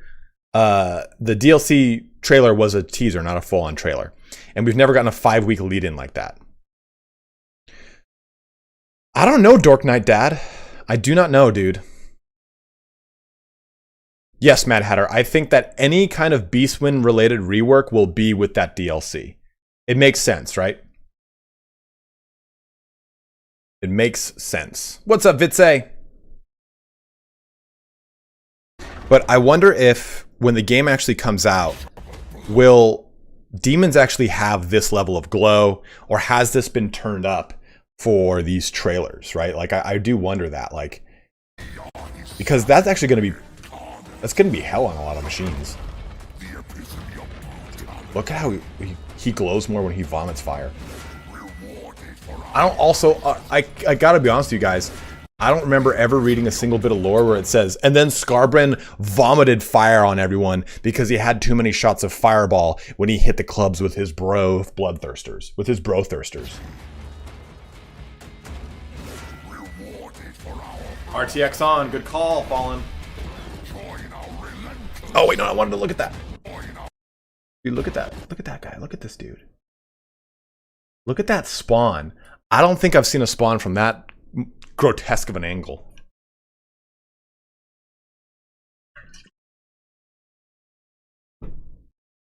Are you binging with Babish? This would be another example of do as I say and not as I do. You're going to go ahead and tiny whisk those ingredients together and pour them over your streusel. Put it in the oven for 3 hours at 450 degrees Fahrenheit and annoy your roommate the entire time, asking him to taste all the lovely things you put in front of him, putting it in the Clean Plate Club. There you go.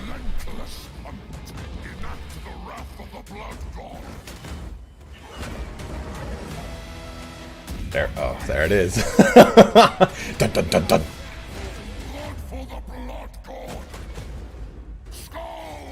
The Corn has skull cannons. It had them in 8th edition. Look at that.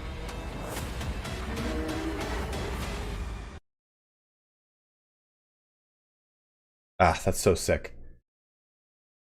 Whew.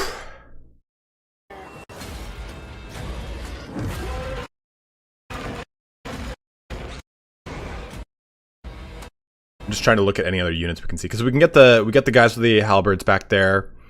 We get the blood crushers and skull crushers. We get the chaos hounds. We get the furies up here, and we get Scarbrand looking just girthed. Oh yeah, there was a Kossar used a spear here. But I was looking to see if we could see any other of them. We got the ice guard that gets slapped apart right here. This is the ice guard with 2 swords, is what it looks like. Oh, that's with the glaive. That's the glaive. Dude. That chin cone.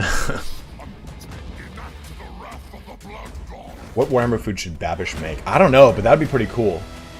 You see, I've always wanted to do like a collab with someone like Babish and be like, hey, how about this? You show me how to cook and I'll show you how to play Total War. I'm actually a pretty good cook, so it'd be fun. And I'm not very great at Total War, but I think it'd be really fun. Roleplay as Babish. I mean, that's kind of awkward.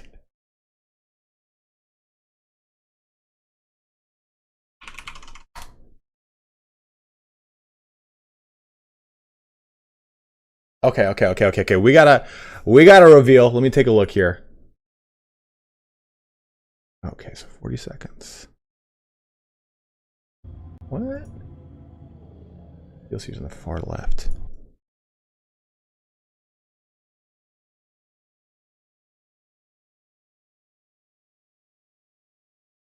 Oh shit.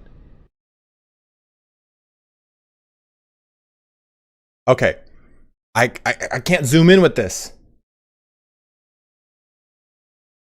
Yeah, let me draw. Ugh, no. Oh, okay, I can draw with this. That's cool. I'll do that. I'll play that game. Do you guys see the Kodal on the left over here? Okay, so look on the far left. Look at this plume. Okay, what the hell? You just give me red, man. Right there.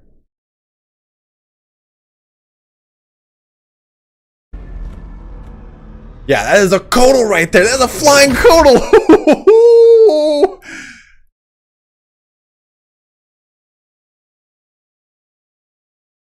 Play, please. I pressed the button. I can't enhance. I can't do anything stupid. Just...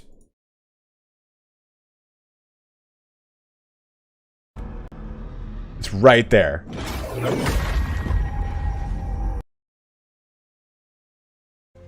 Okay, wait for it again. The circle will come up. You'll be able to see it. Right there. You can just barely see it.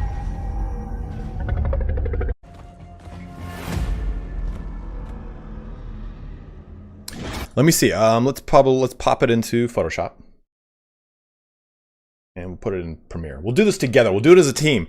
This is how crimes are solved, guys.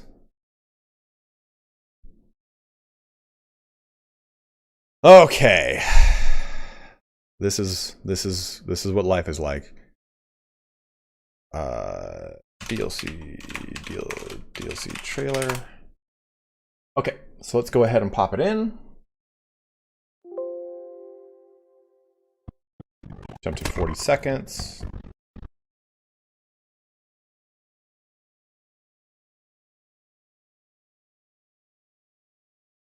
Okay, you guys see it now?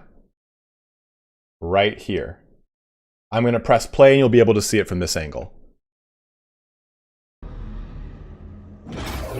I mean, that's pretty quick. You can just see it flying. Dude, that is...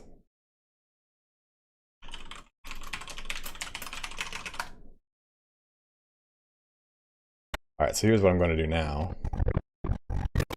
You guys are watching me make a video in the live.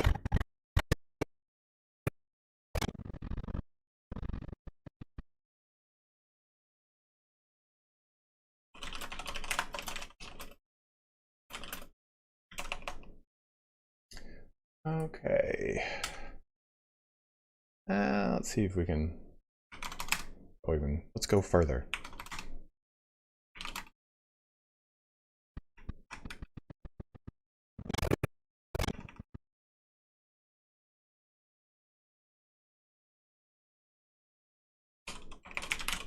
I'm literally going to make a video that says Codal confirmed and it's going to have a red arrow pointing at this. I feel shitty for making that the thumbnail, but I mean, it's the only way you can see the damn thing.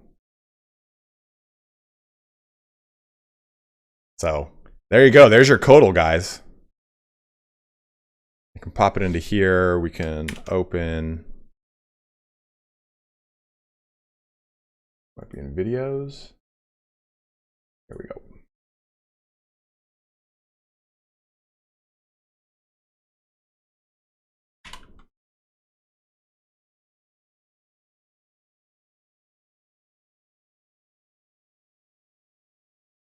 Ooh, that's way too much.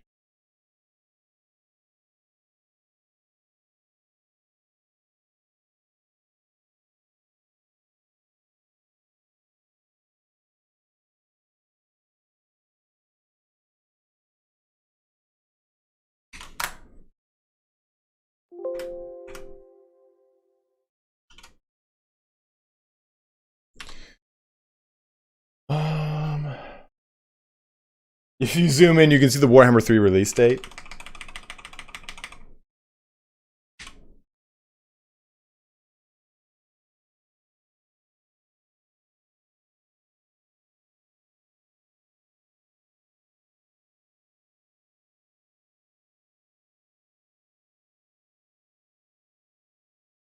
What am I trying to do here?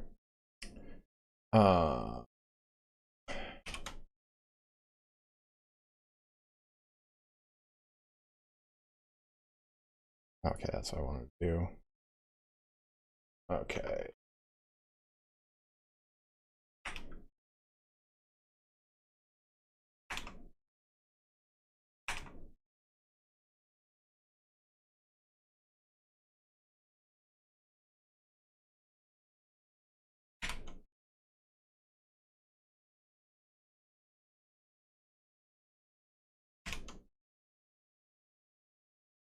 No, damn it. Here. Man, I just don't remember what I'm doing anymore. There you go. It's like highlighting it now. So, barely visible, but it's there. It's there.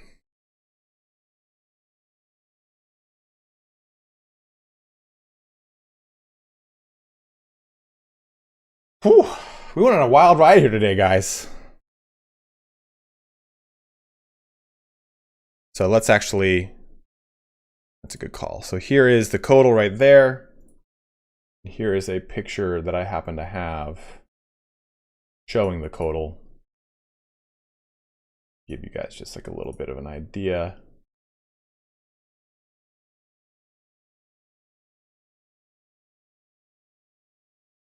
Damn it, no. Well, there you go. There's that image kind of juxtaposition to each other. So there you go.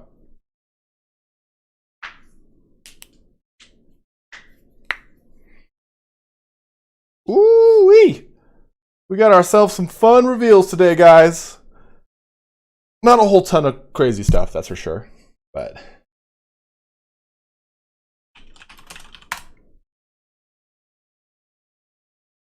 so there's tons of stuff to talk about, tons of stuff to go over. So I am going to be closing the stream down here pretty soon. Unless there's anything else you guys want me to look at, talk about. We've gone over essentially what I was saying would be kind of the speculation for the units. We'll talk about those as well in that video, but we've gone through this. We've got some Warherd of the Brazen One, we've got Tarox, we've got Doombull, Tuskor Chariot and Herd as options here. And remember, Tuskors are just smaller versions of not Bestigors. Tuskgor. What the hell is the other one? It's completely escaping my brain. It ends with a gore, and I can't think of it.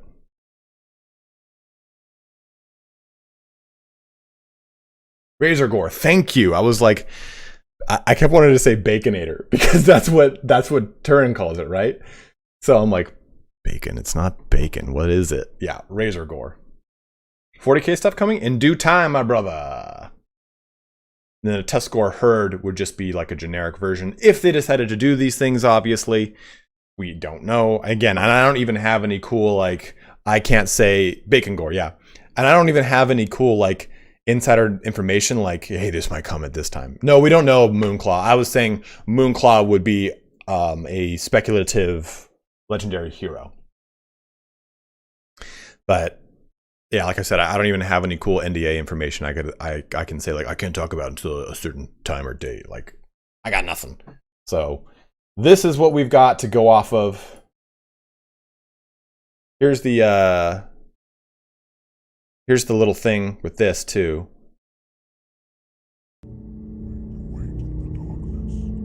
Dude, it's scary.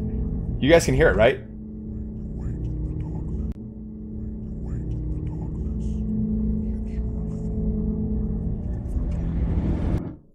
No, I don't like that. I don't like that. It freaks me out. That freaks me out.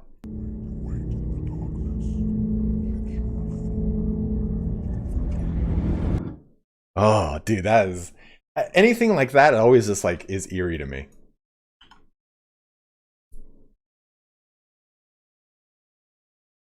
So that's the end of the Kislev, or I'm sorry, not Kislev, the Korn trailer. Reversed.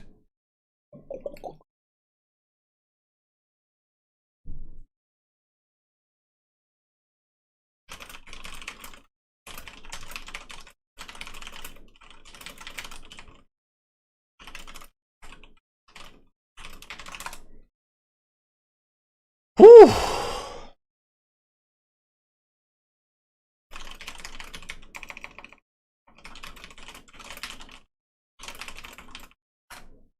It doesn't, Kai, all it says is he waits in the darkness, and it's talking about like the mysterious thing that's pulling the strings for Warhammer 3.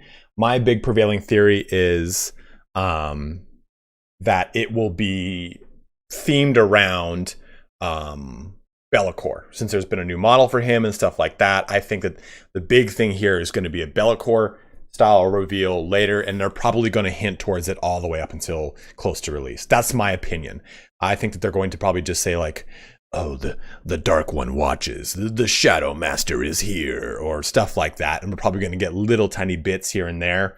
And then, or maybe, I bet you there's going to be one trailer where we hear a disembodied, deep, growly, gravelly voice, kind of like when you think of like Marvel and how we saw glimpses of Thanos before we saw Thanos. It's probably going to be like that. Minogores. Dark Cave and hissing sounds at the end of DLC trailer. Troglodon confirmed. Bring it back up. No, because this is a Beastman Cave.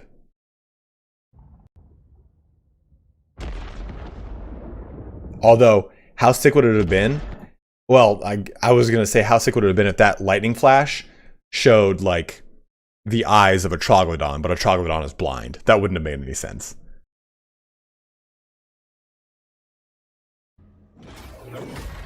Dude. That's brutal. Maybe it's Predator. Could be like Predator. That could be what they're doing again. Yeah, Jabberslythe, if anything.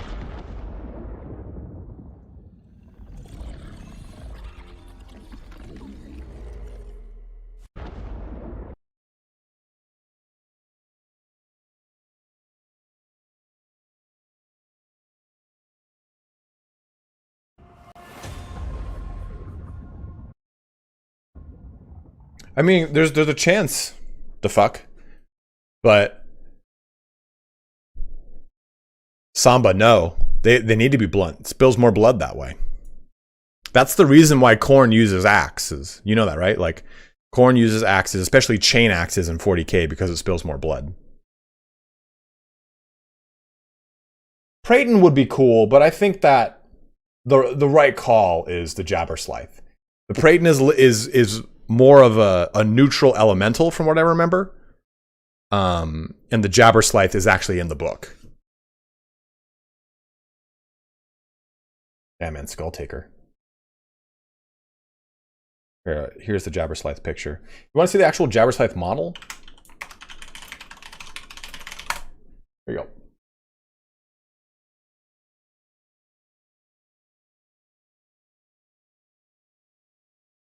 That's the actual model for it.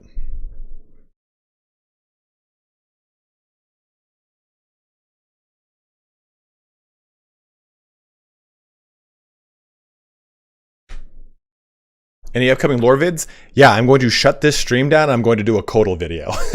I'm not even kidding around with you. Too many Charlemagne's. Last time I can use that. Mark Richards, you son of a bitch. I love it. Yeah, he doesn't fly. Like, he's not, like, swooping around the battlefield.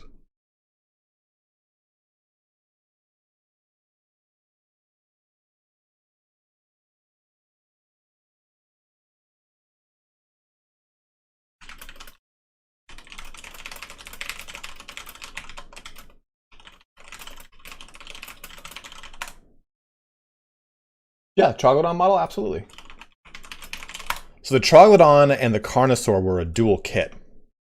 When you purchased the Carnosaur, you could make one or the other. It's a Troglodon. The actual model. So you can see he doesn't have any eyes. But here's the actual model.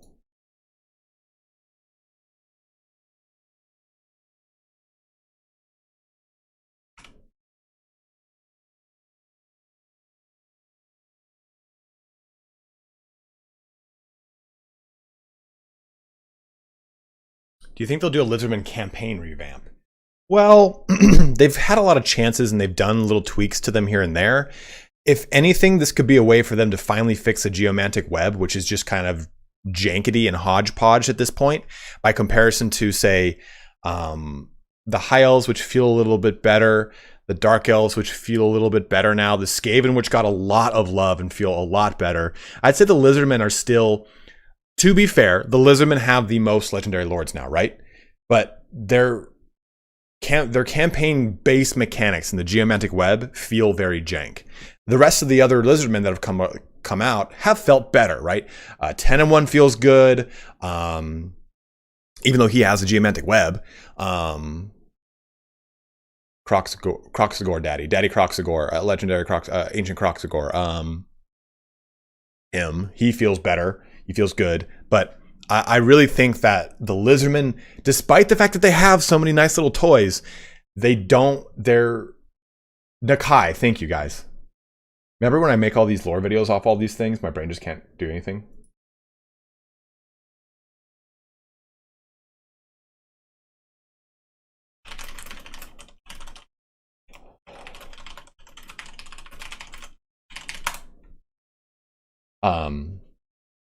The Lizardman mechanics are still pretty shit.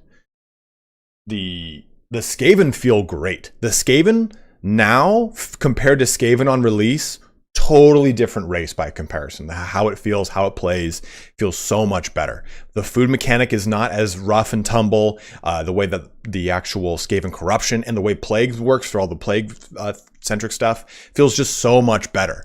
And even if you play any other of the Skaven lords, they feel so unique and different. And honestly, the same thing is true with the High Elf and the Dark Elf legendary lords, how they break away from the slave market of the Dark Elves or the intrigue and court portion of the High Elves, and they have a lot of really nice custom mechanics built into them. The Lizardmen still kind of feel rough. And I am, like I've said, I'm not as stoked to see Lizardmen as a part of this DLC. I would have preferred it being Dwarfs versus Beastmen, even though that's not as... I feel like Dwarfs versus Beastmen is a little bit more thematic than Beastmen versus Lizardmen, but neither here nor there. Either way, though, if we do get Lizardmen, or if we do, since we're getting Lizardmen, I can see that there are plenty of things to go into. Yeah, I really wanted to see, I think of all the Game 1 stuff, aside from obviously Beastmen, which are a central portion of this DLC, the Dwarfs, even though they got they were the first ones to get faction reworks with Bretonnia, it just doesn't feel good. It doesn't feel as awesome as it possibly could. And I've covered a whole bunch of reasons as to why, right? The Dwarfs they feel so small, no pun intended, to the other factions. And I'm not saying every faction needs this large centerpiece unit, but now every faction has so much more mobile or so much more deadly than the other than the Dwarfs now, that it's just so much harder to play with the Dwarf mechanics. It feels so slim, so unceremonial. But when you play like the Vampire Counts, you get now the new Bloodline system. When you play the Empire, you have their Elector Count system. The Wood Elves now get a World Tree system. Bretonnia has a whole new research system and everything that they can actually use to their advantage. Like, it feels really nice. But Dwarfs and Beastmen are really slacking. And dude, and Orcs got such a good faction update, man. Like, that was such a good one. Mousillon versus Beastmen, that'd be pretty cool. Dwarfs versus Chaos Dwarfs would be nice, Oliver. Giving them a little bit of that love.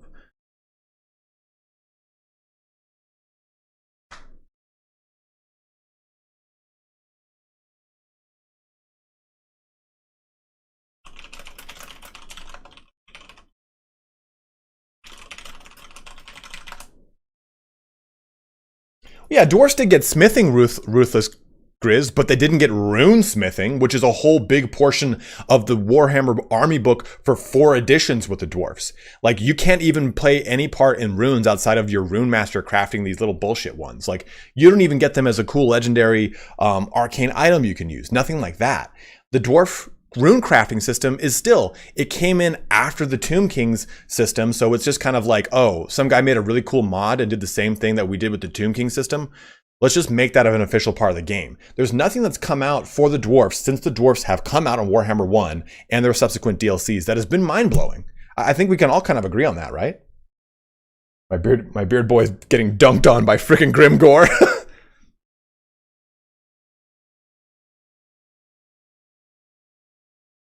I'm sorry, by the way, I'm sorry if that came off like mean or anything. I'm definitely not like mad.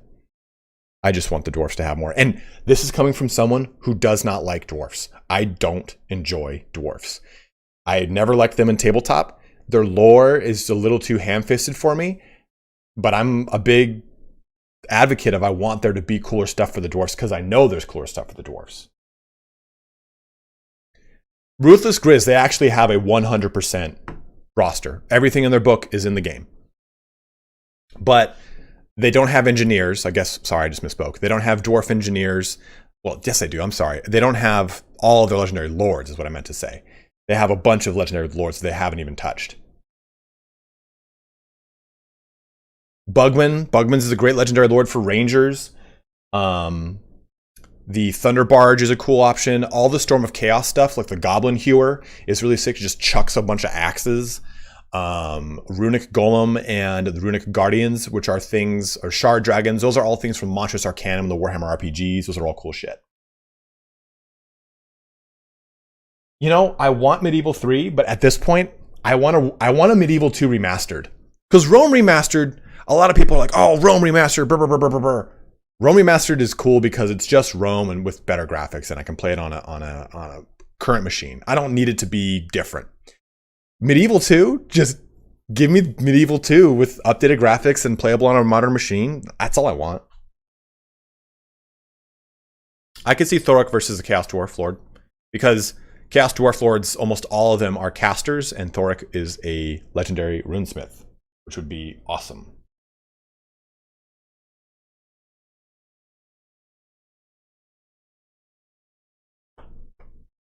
Yeah, some quality of life changes, like actually having your cavalry actually charge rather than drop their lance and pull out a sword right before they make contact. Yeah, dwarfs. The Zeppelin is a thunder barge.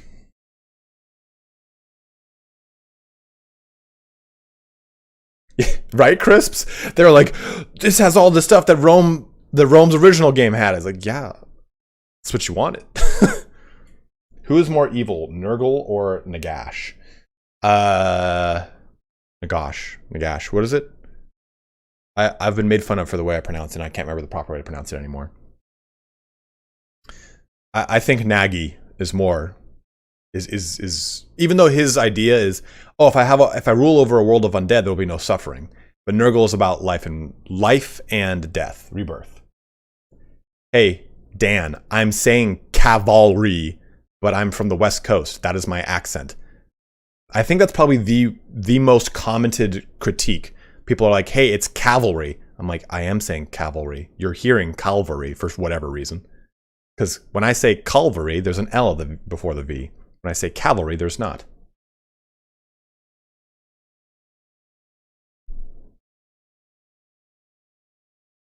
GC Nova, yes, they are in the RPG.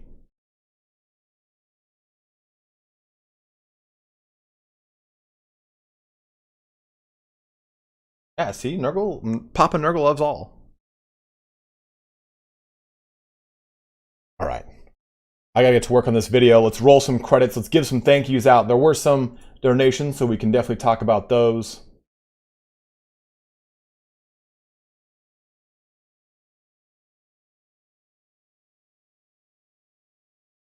Yeah, Oliver, I'm going to be talking about the lore of the Codal in it.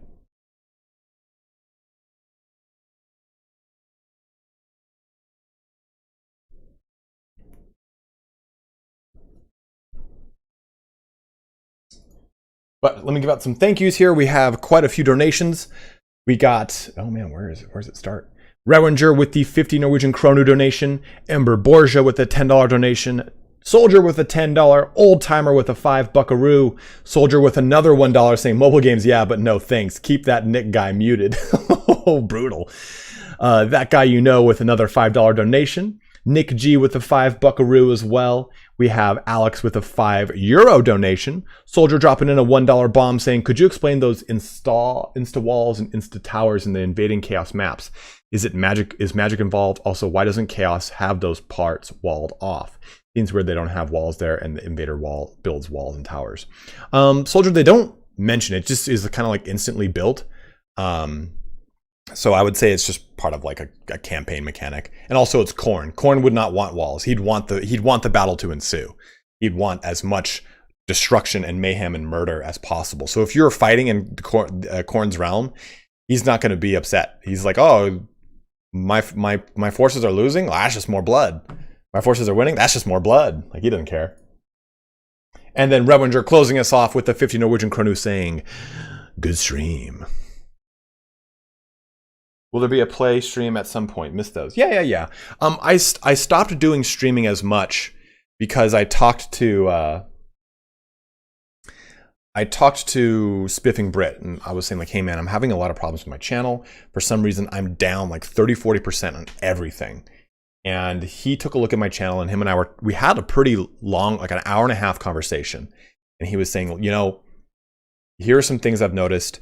Your thumbnails and your titles could use some work.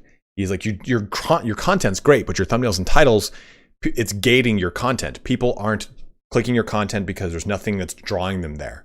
Or the titles are too long, so it becomes innocuous and people don't know what it is. And he was saying, you might be streaming too much episodically. He's like, while they are fun to do, he's like, if you're going to do that, do it on Twitch. He said, make your streams focused and like their own actual embodiment. So someone sees Stellaris stream number 4, they're not going to go, oh, well, shit, I didn't watch 1 through 3. I'm not going to watch this.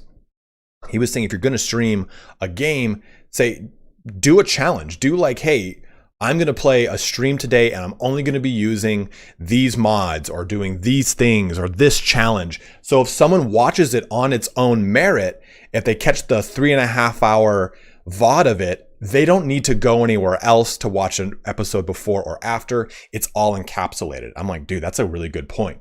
So I'm going to start doing streams like that.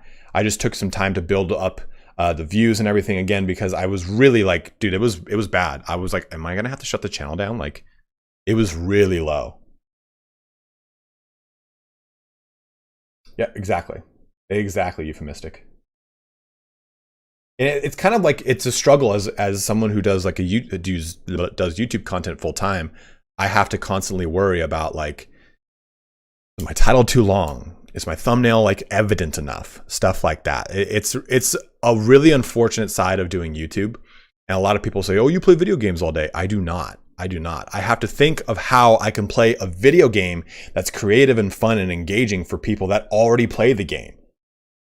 You may need to go back to prank calls. Dude, EJ Grove, Mongrove, time to boot them back up, man. I'm going to gain 100 pounds and go back into them. Thank you, Warhammer. Thank you, brother.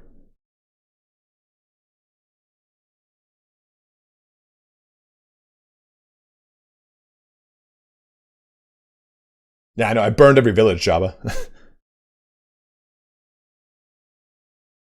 Well, the algorithm is really punishing. Like, you never know, man. And Indie Pride and I talk about this all the time. And so do Turn and I, so do Surreal, Subtle Beliefs, Party Elite, H for Havoc. We all talk about this. You could spend hours editing a video and make it one of your best pieces of work. And you put it out and no one watches it. You get 4,000 views.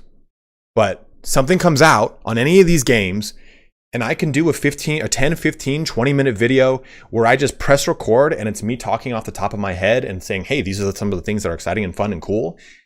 And it gets 50,000, 100,000, 200,000 if you're Indie Pride. You just never know. And it's a really tough gig because you put passion projects out there and they don't do well. And that's what Spiffing Brit was saying. He was saying like, he's like, you can make clickbaity titles and clickbaity thumbnails if it draws people to content that is not clickbaity. If you give people actually good quality content that does not waste their time for 4 minutes talking about like, okay, blah, blah, blah, blah, blah in the beginning, and you jump to good quality content with good like chapters and stuff like that, there's no harm, no foul on that. And it's unfortunately the way that YouTube's algorithm works. It looks for clickbaity titles and thumbnails to serve people because that's just the bullshit that they all do. Regal Giant, if you click on any of his videos, he says, hey everybody, this is Indie Pride from Milk and Cookies Total War. Because he at once, Milk and Cookies Total War was essentially 2 people. And when the other person left, it was just him. So he just kept the brand name.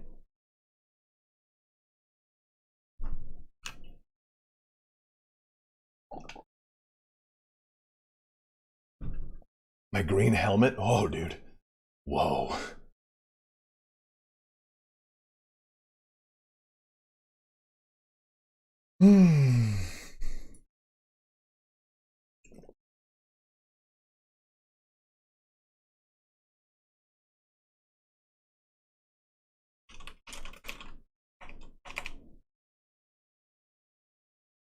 Change the name, he is a heathen.